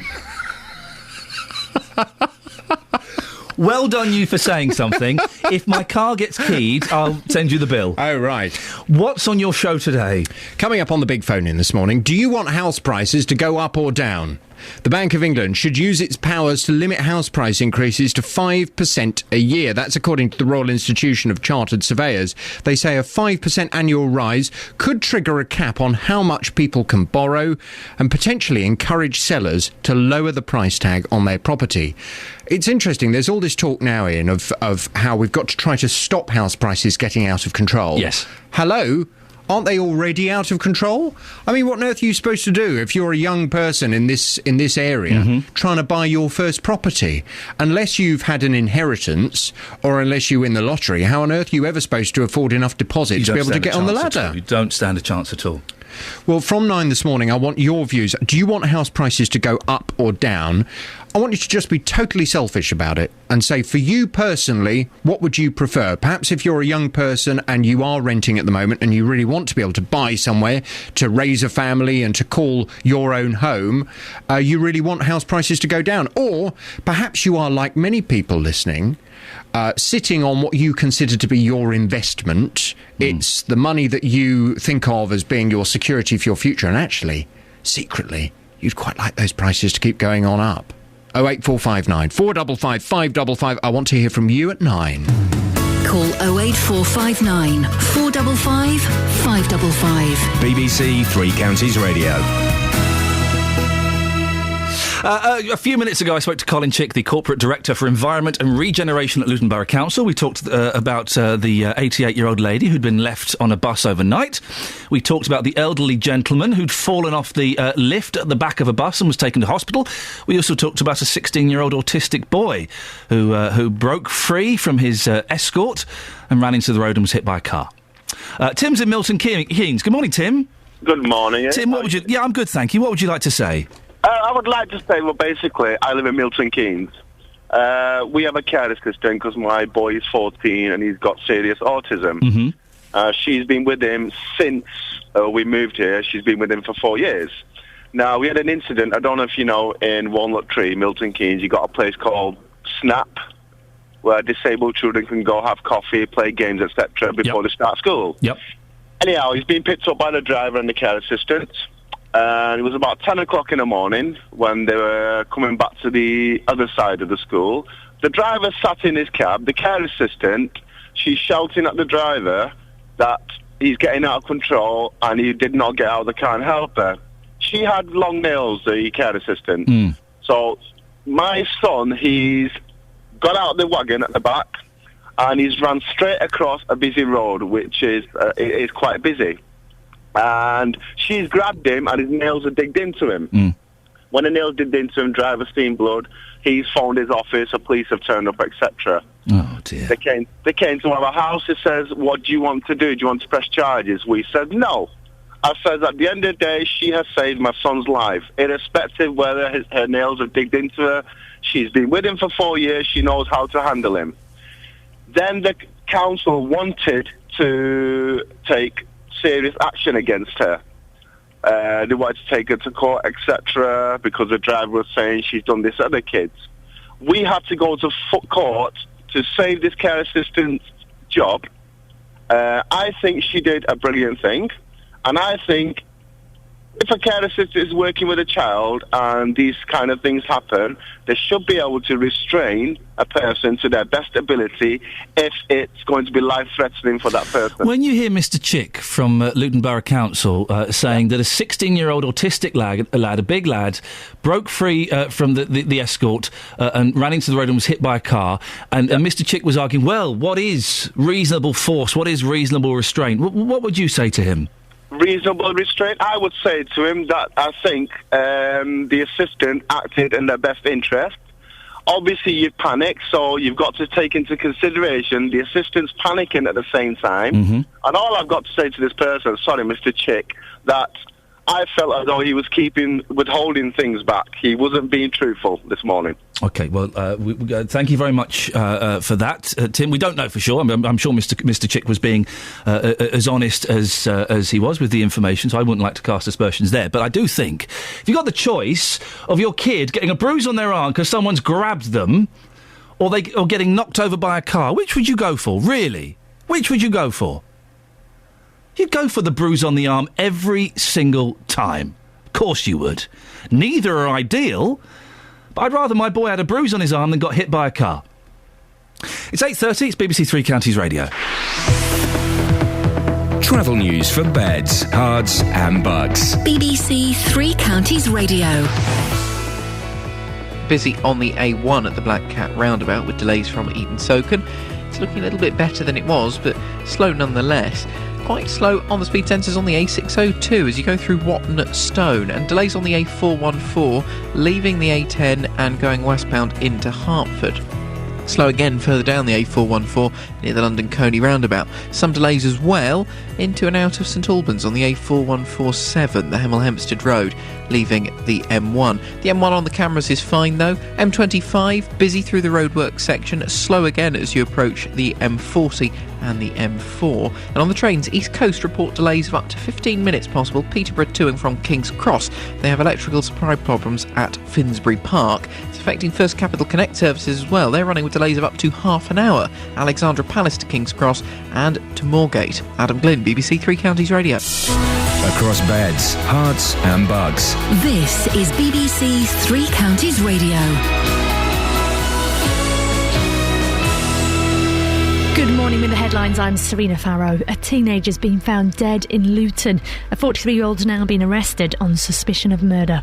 In other news, a charity for elderly people says there are far too many incidents of neglect on Luton's transport services for vulnerable patients. They're calling for more to be done. The Bank of England's being encouraged to cap the average rise in house prices to 5% a year. It's to head off the danger of an unsustainable property boom. We'll stay listening for more on this as JVS is covering the story from 9. He'll be asking, do you want house prices to go up or down? And finally, the Education Secretary's announcing new rules for children's homes. It's all to try and improve care and address past failures. That's the news. Now let's move on to all the morning sport. Three Counties Sports. BBC Three Counties Radio. Locally then, looking at this evening, Luton Town play Wrexham in the conference. Wrexham, defeated in last season's playoff final, have started the season quite poorly, just one win. But Hatters boss John Still feels tonight's opposition will improve. They're one of the clubs that people would think would be a threat. Whether they are or not, the season remains to be seen. But these are great games. I think when you get former Football League clubs up against each other, they're great games. Taking a look at tomorrow's fixtures then, and Stevenage manager's preparing his side for the trip to Preston. That's the club which sacked him last season, remember. Graham Wesley then returned to Marriageborough for a third time, and because of that, isn't sure what sort of reception he'll get. How can I predict that? There'll be, I'm sure, people at that football club who recognise the good work that I did. You'll get those that despise me because we lost some games when the squad was weak and tested, and there'll be those that understand that I took on a lot of very big battles on behalf of the football club. In the Championship, Watford have their game against Charlton after the international break. Meanwhile, MK Dons host Notts County. Wickham are at Plymouth. In rugby, Bedford begin their league campaign against London Welsh at Saracens Stadium. And elsewhere, the head of Qatar's World Cup committee says there's no reason why the tournament should be taken away from them. Earlier this week, FIFA president said it may have been a mistake to think it may have been staged in the summer months in Qatar because of the extreme heat. So a switch to the cooler winter months is now highly likely. Finally, Andy Murray takes on 16-year-old US Open boys champion Borna Coric in the Davis Cup. Great Britain take on Croatia in the world qualifying tie. BBC Three Counties Radio, more from me at 9. Call 08459 455 555. BBC Three Counties Radio. Got some live music before the end of the show. I'd forgotten about that. It's Friday. That's exciting, isn't it? The Shires are coming in. We're looking forward to that. But before that, we are banging the drum for local libraries in the three counties. I love libraries. I love them. I think they're fantastic, wonderful places. And there's some cracking ones in Beds, Herts and Bucks. Well, having heard about funding pressures threatening the future of some of Luton's libraries this week, we've been asking what can be done to make them more appealing to residents young and old. Well, Justin Dealey has been asking, how would you make libraries sexier? It needs more audiobooks, so a better range of books in audio format. So the libraries then are stuck in the past. Try and bring it forward to the year 2013. That might help. Yeah, definitely. Steph, how old are you?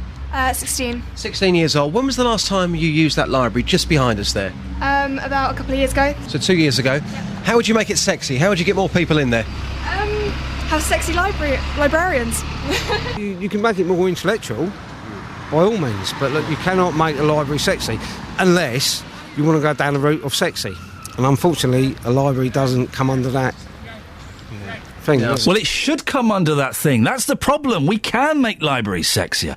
Well, we can hear about a library success story now. Let's see if we can find out some of the secrets and bring them down to beds, hearts and bucks.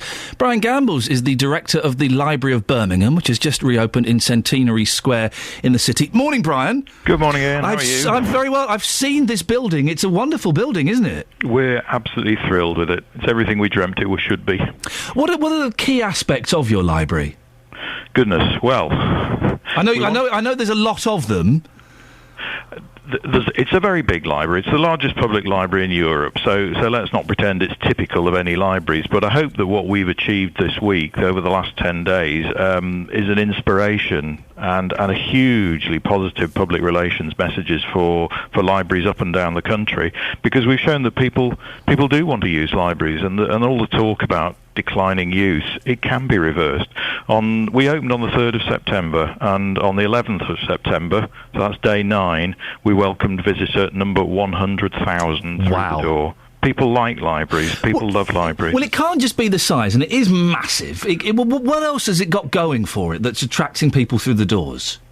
We've tried to make it, first of all, and these may sound like buzzwords, but I think they're really important. We've tried to make it as welcoming and accessible and friendly as we possibly can, so that everybody in the community thinks it's their library. So we've got volunteers working there, we've had student helpers, we've had people meeting and greeting to encourage people to come through the doors, and when they're through the doors, it's a big library, so let's give them a bit of guidance, give them a show where they might like to go, talk to them about the services they might be interested in accessing. We've tried to provision spaces where people can relax. So there's a cafe. We're not restrictive on people can take their coffee where they like and sit down and read a book at a desk or in a comfortable chair. There's lots of variable types of seating. We see people sprawled all over the place reading. It's just a fabulous atmosphere. Now, Luton in particular is particularly multicultural, and so are other places in Beds, Herts and Bucks. Obviously, Birmingham is. How are you coping and what's the word I'm looking for? Catering is the word I'm looking for. Thank you very much indeed. How are you catering for the different cultural groups in Birmingham? Well, Birmingham is a big multicultural city, as you say, and a massive population, particularly, of course, of young people. And its other demographic is its youth. It's the youngest city in Europe, and that's where we've really placed our focus. This is a library for all people. The number of specialist services for individual groups in ethnic minority groups, if you like, is relatively small, because this is about serving people, and it's children of all ages. What we've tried to create, and I heard some of your listeners commenting on that a library should be sexy. Well, the word we've tried to use, I think, is cool, and we've heard young people coming in and saying, "Wow, is this really a library?" And yes, it is. Listen, I do want to make libraries in Beds, Herts and Bucks sexy or cool. Do you think it can be done? We've had some callers phoning in, slightly older callers, saying, whoa, hey, we don't need to change libraries. Libraries are fine the way they are. Is that part of the problem, do you think, Brian, that some people are kind of stuck in their idea of what a traditional library is? I think libraries have to change. I really do, and I'm fortunate enough to be directing a library which is big enough to have spaces for everybody. So there are parts of the library where the people who want the library to be a place of quiet, where they can be silent and study in peace and quiet on their own, that's a need we cater for. But actually, you talk to young people, that's not how they want to run the library, and at times there are moments in life when you have to look to the future, and they're our future. Brian, listen, I think it's cracking what you're doing. Best of luck. I shall be visiting that library at some point in the next few months, fingers crossed. So well done for that. Brian Gambles, director of the Library of Birmingham, a success story that proves that libraries can be hip and with it. Eh, kids? Across Beds, Herts and Bucks. This is Iain Lee. BBC Three Counties Radio.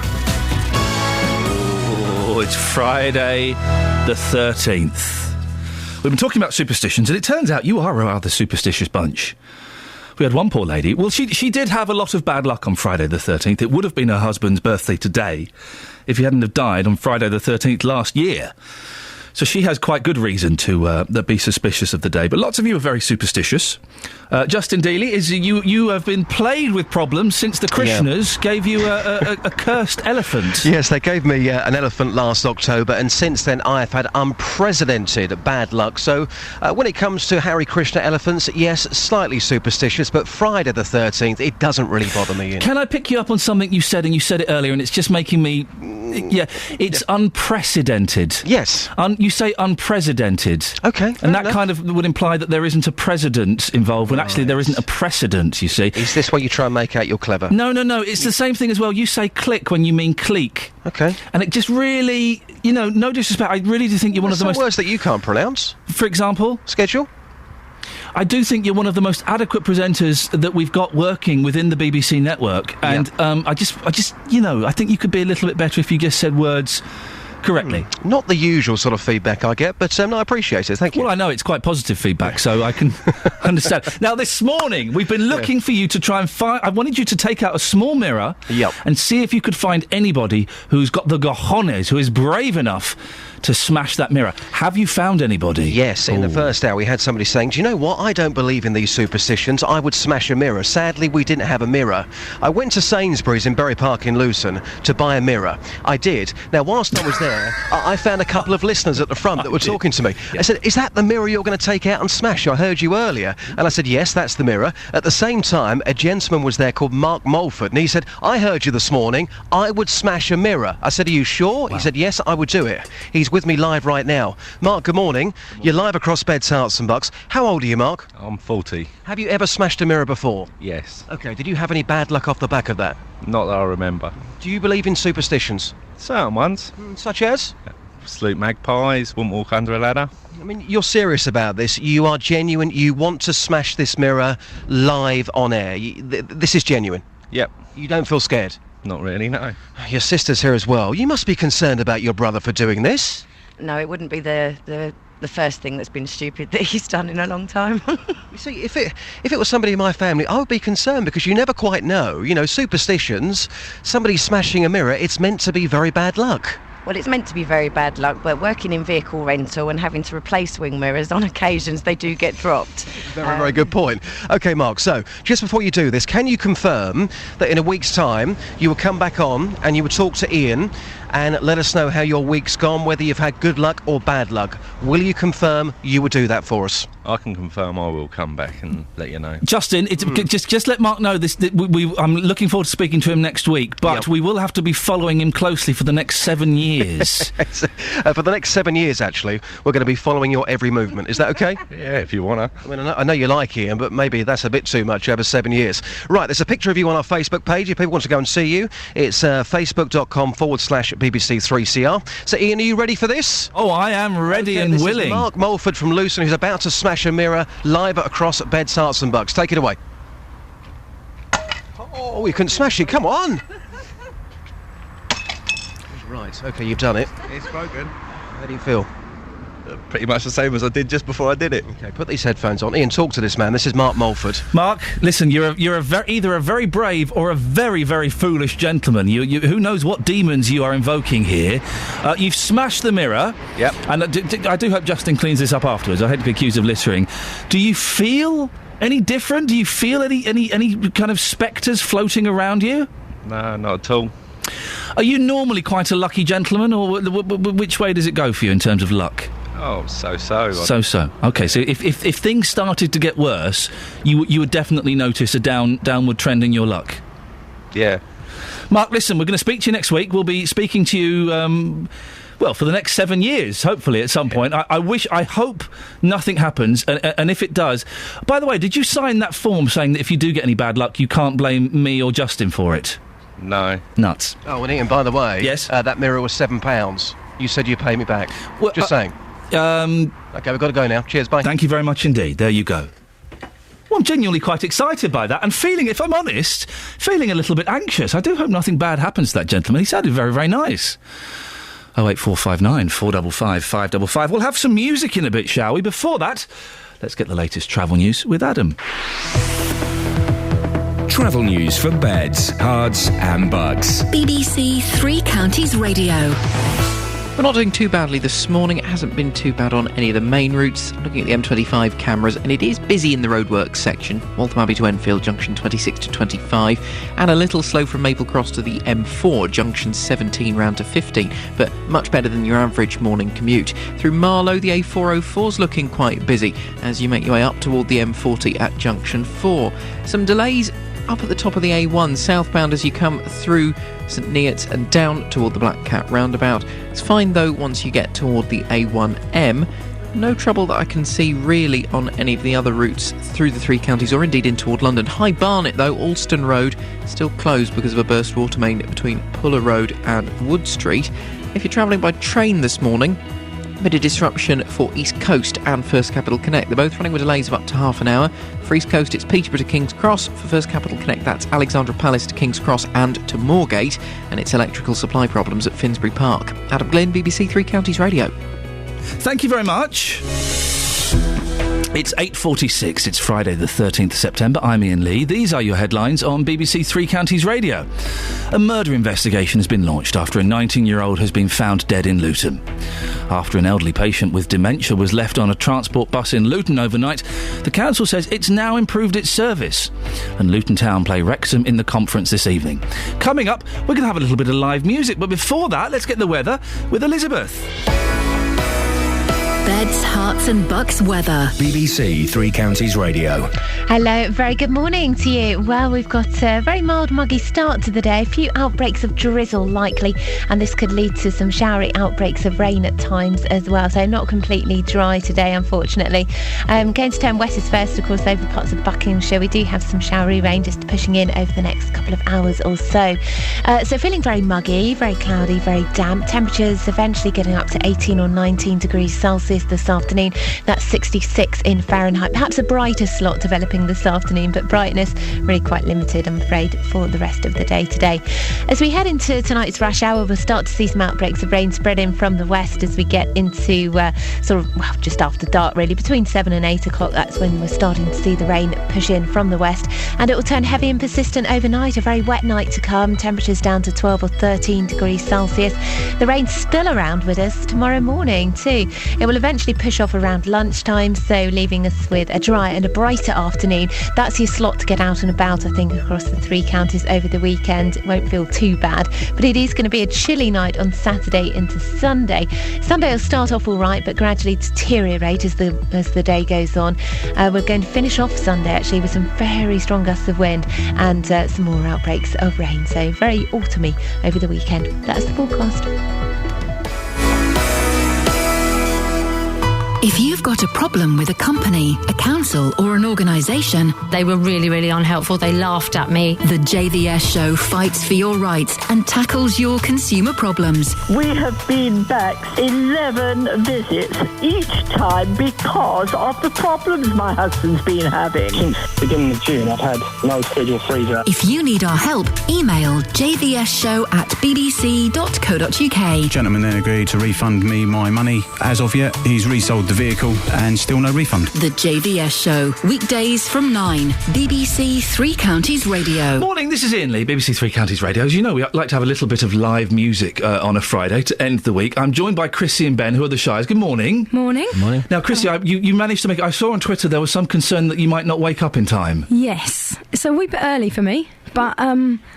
It's virtually 9 o'clock. It's midday. It is okay now. Yes. But I did get up about 6, I think. That's quite early. Is that all? Yeah, 6 o'clock, for goodness sakes. Ben, are you kind of the driving force? Are you the responsible one out of the two of you? I guess, yeah. I probably would say I am. Okay. Yeah. Now, you country music, is it? Yeah. But you're young people. Why would you be digging the country scene? It's new country, isn't it? New country. So who are your influences? What kind of stuff do you like? I'll let Chrissy reel off a few. We love a bit of the Lady Antebellum. Oh, yes. Martina McBride. We love the Civil Wars. Oh, God, how many? They're all American people, because, like, over here, there's just, no one. So what about a bit of Glenn Campbell? Oh, I heard him earlier. I really liked that. No, Kelly didn't really agree. Miserable, isn't she? Listen, what's your first song you got for us? We keep calling it the new one. It's called All Over Again. We've just written this last week. So. This is the new one. Let's have the new one then. Away you go. Thank you.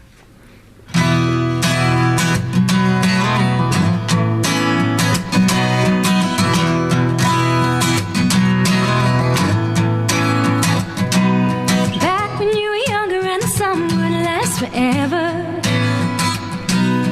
Looking at you, loving you, that's the way you made me feel.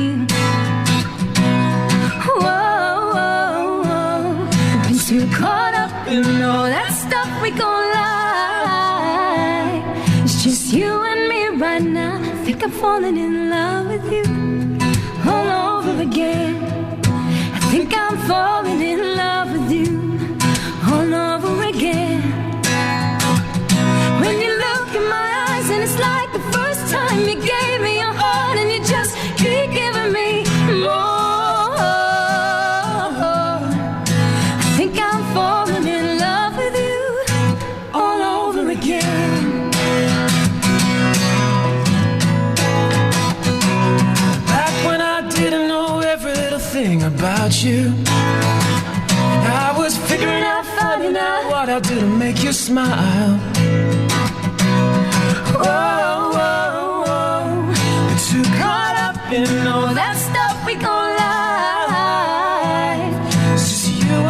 Right now, I think I'm falling in love with you all over again. I think I'm falling in love with you all over again. When you look in my eyes and it's like the first time you gave me your heart and you just keep giving me more. I think I'm falling in love with you all over again. You're my baby. I know I've not told you lately, but there's something about the way you look tonight. I think I'm falling in love with you all over again. I think I'm falling in love with you all over again. I think I'm falling in love with you all over again. I think I'm falling in love with you all over again. When you look in my eyes and it's like the first time you gave me your heart and you just keep giving me more.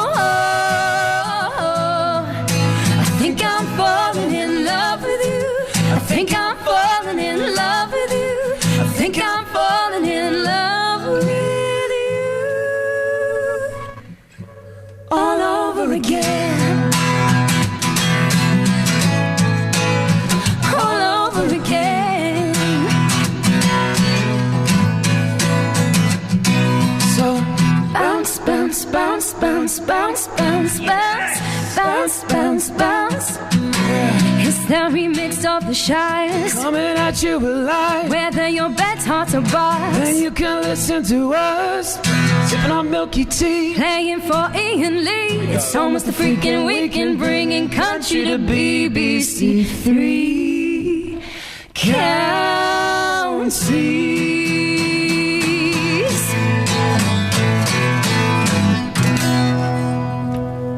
Excellent. There we go. There we go. The last 30 seconds was excellent. Before that, it was awful. Hey, that was brilliant. That was really good. Yeah, Thank you for that little bit of R. Kelly at the end. Right, I heard it's your favourite song. It is my favourite song of all time. So how long does it take you to write something like that? And who kind of leads it? I mean, I start most of the songs. Yeah. And then, that took us like half an hour. Really? Maybe 2 hours, actually. Oh, yeah, come on. I'm being honest, like 2 hours. Those words took us, what? Ages. A long time. You're like, trying to find the right words. It was so painful yesterday. Trying to squeeze your name in, actually. Well, I appreciate it's always nice having gentlemen singing my name. But that is obviously a really good song, the song that you wrote. Do you know when you've written a good song? Do you kind of go, yeah, do you know what? Let's go and get a coffee and donuts. We've earned our pay this week. I think, yeah, most of the time. I mean, sometimes you write a song and you think this is the one, and then you play it to everyone. Everyone goes, I'm not sure. But I think 90% of the time, you know, and that one. And then we the second usually wrote go it, we just knew. another one that we really like, and then all of a sudden our sets live. Yeah. We struggle to like. Not get enough song. Well, yeah. find the right. Yeah, I mean, we're playing a gig tonight in Watford at the Flag, and we've got about 8 songs, and we've cut about 4 of them. Yeah. So. But that's a great position to be in, though. You can kind of pick and mix and judge how it's going and go, hang on, maybe this one will fit in a little bit better here. Let's slot this exactly. in. How did you get together? We met through a mutual friend, didn't we? Yeah. Kind of Facebook. Yeah, wasn't Facebook, it? really. Like, I've only got into country really for like last year. I was just looking for someone, and then I put a thing on Facebook. There must be a country singer somewhere who's good. And I got quite a few bad people mentioned. Yeah, I've done that with bands. Hey, we're looking for a singer, and you get loads of people sending you little MP3s or YouTube videos. And it's like, oh my. But then, I've always had the same with writers and other people. They always send stuff to me, and I'm like, oh, it's not quite good. The second we And heard then- each other, it was just like, yeah, this is it. We met. I got halfway through a track or something that you sent me. I was like, wow, yeah, I'm up for this. And so what's the plan? What do you want to do? You want to be on top of the pops? What I don't know what. I mean, we see ourselves as very Radio 2. We're not gonna, we're not gonna try and be hip hop. We know we're country, but I mean, we want to go to Nashville. That's the big thing for us. Going to Nashville, getting out there. That's where it all is. We just want to get country known over here, like a new country, so it's not the traditional country that maybe people are maybe scared of listening to.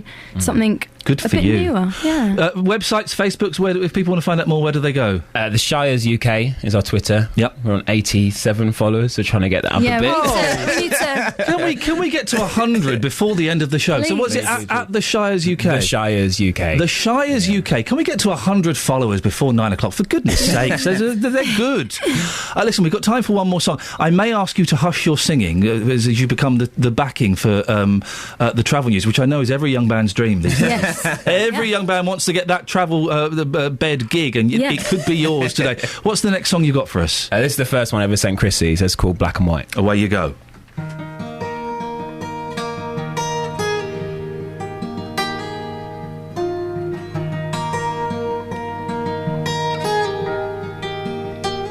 You were given 2 eyes, so you got perspective. And you were given 2 ears, so you hear it from both sides. But you've only got one heart, it only knows one way love. When you find the one, suddenly it'll all add up. When it's real love, you don't have to think twice. When it's real love, there's no sacrifice.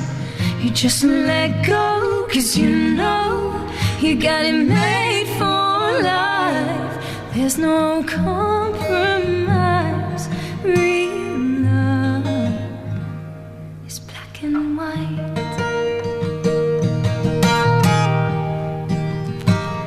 Keep playing. We have to end the singing there, but keep playing. This is fantastic. This is the Shires. Go and follow at the Shires UK. Oh, I feel bad cutting you off in mid-prime there, but it was wonderful. Keep playing. We'll get the latest travel news now with Adam. Adam, treat the travel as sensitively as you can with music like this, please. No problem, Ian. I'll take it nice and slow. Looking at the M25 first off, and it is looking busy anti-clockwise, Waltham Abbey to Enfield. It's through the roadworks section, junction 26 to 25, going into the works and off toward Potter's Bar. Also slow, Maple Cross to the M4, junction 17 to 15. Again, on the way into London, this, Alston Road in High Barnet, closed off because of a burst water main between Puller Road and Wood Street. That means the 384 bus has been sent on diversion around that. The A10 in Cheshunt, it looks like there's a patch of slow traffic from College Road toward the Winston Churchill Way.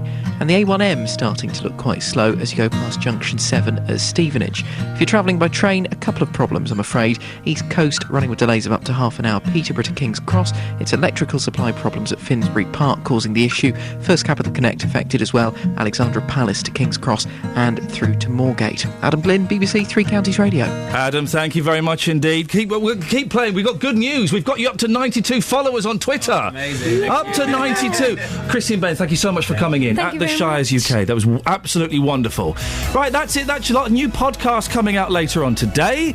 JVS is up next. Oh, he's very, very tough in his tweed. Local and vocal across Beds, Herts and Bucks. This is BBC Three Counties Radio. Thank you, Ian. Good morning. Welcome to the JVS show. I'm Jonathan Vernon Smith. It's Friday, and on today's big phone-in, do you want house prices to go up or down? The Bank of England should use its powers to limit house pricing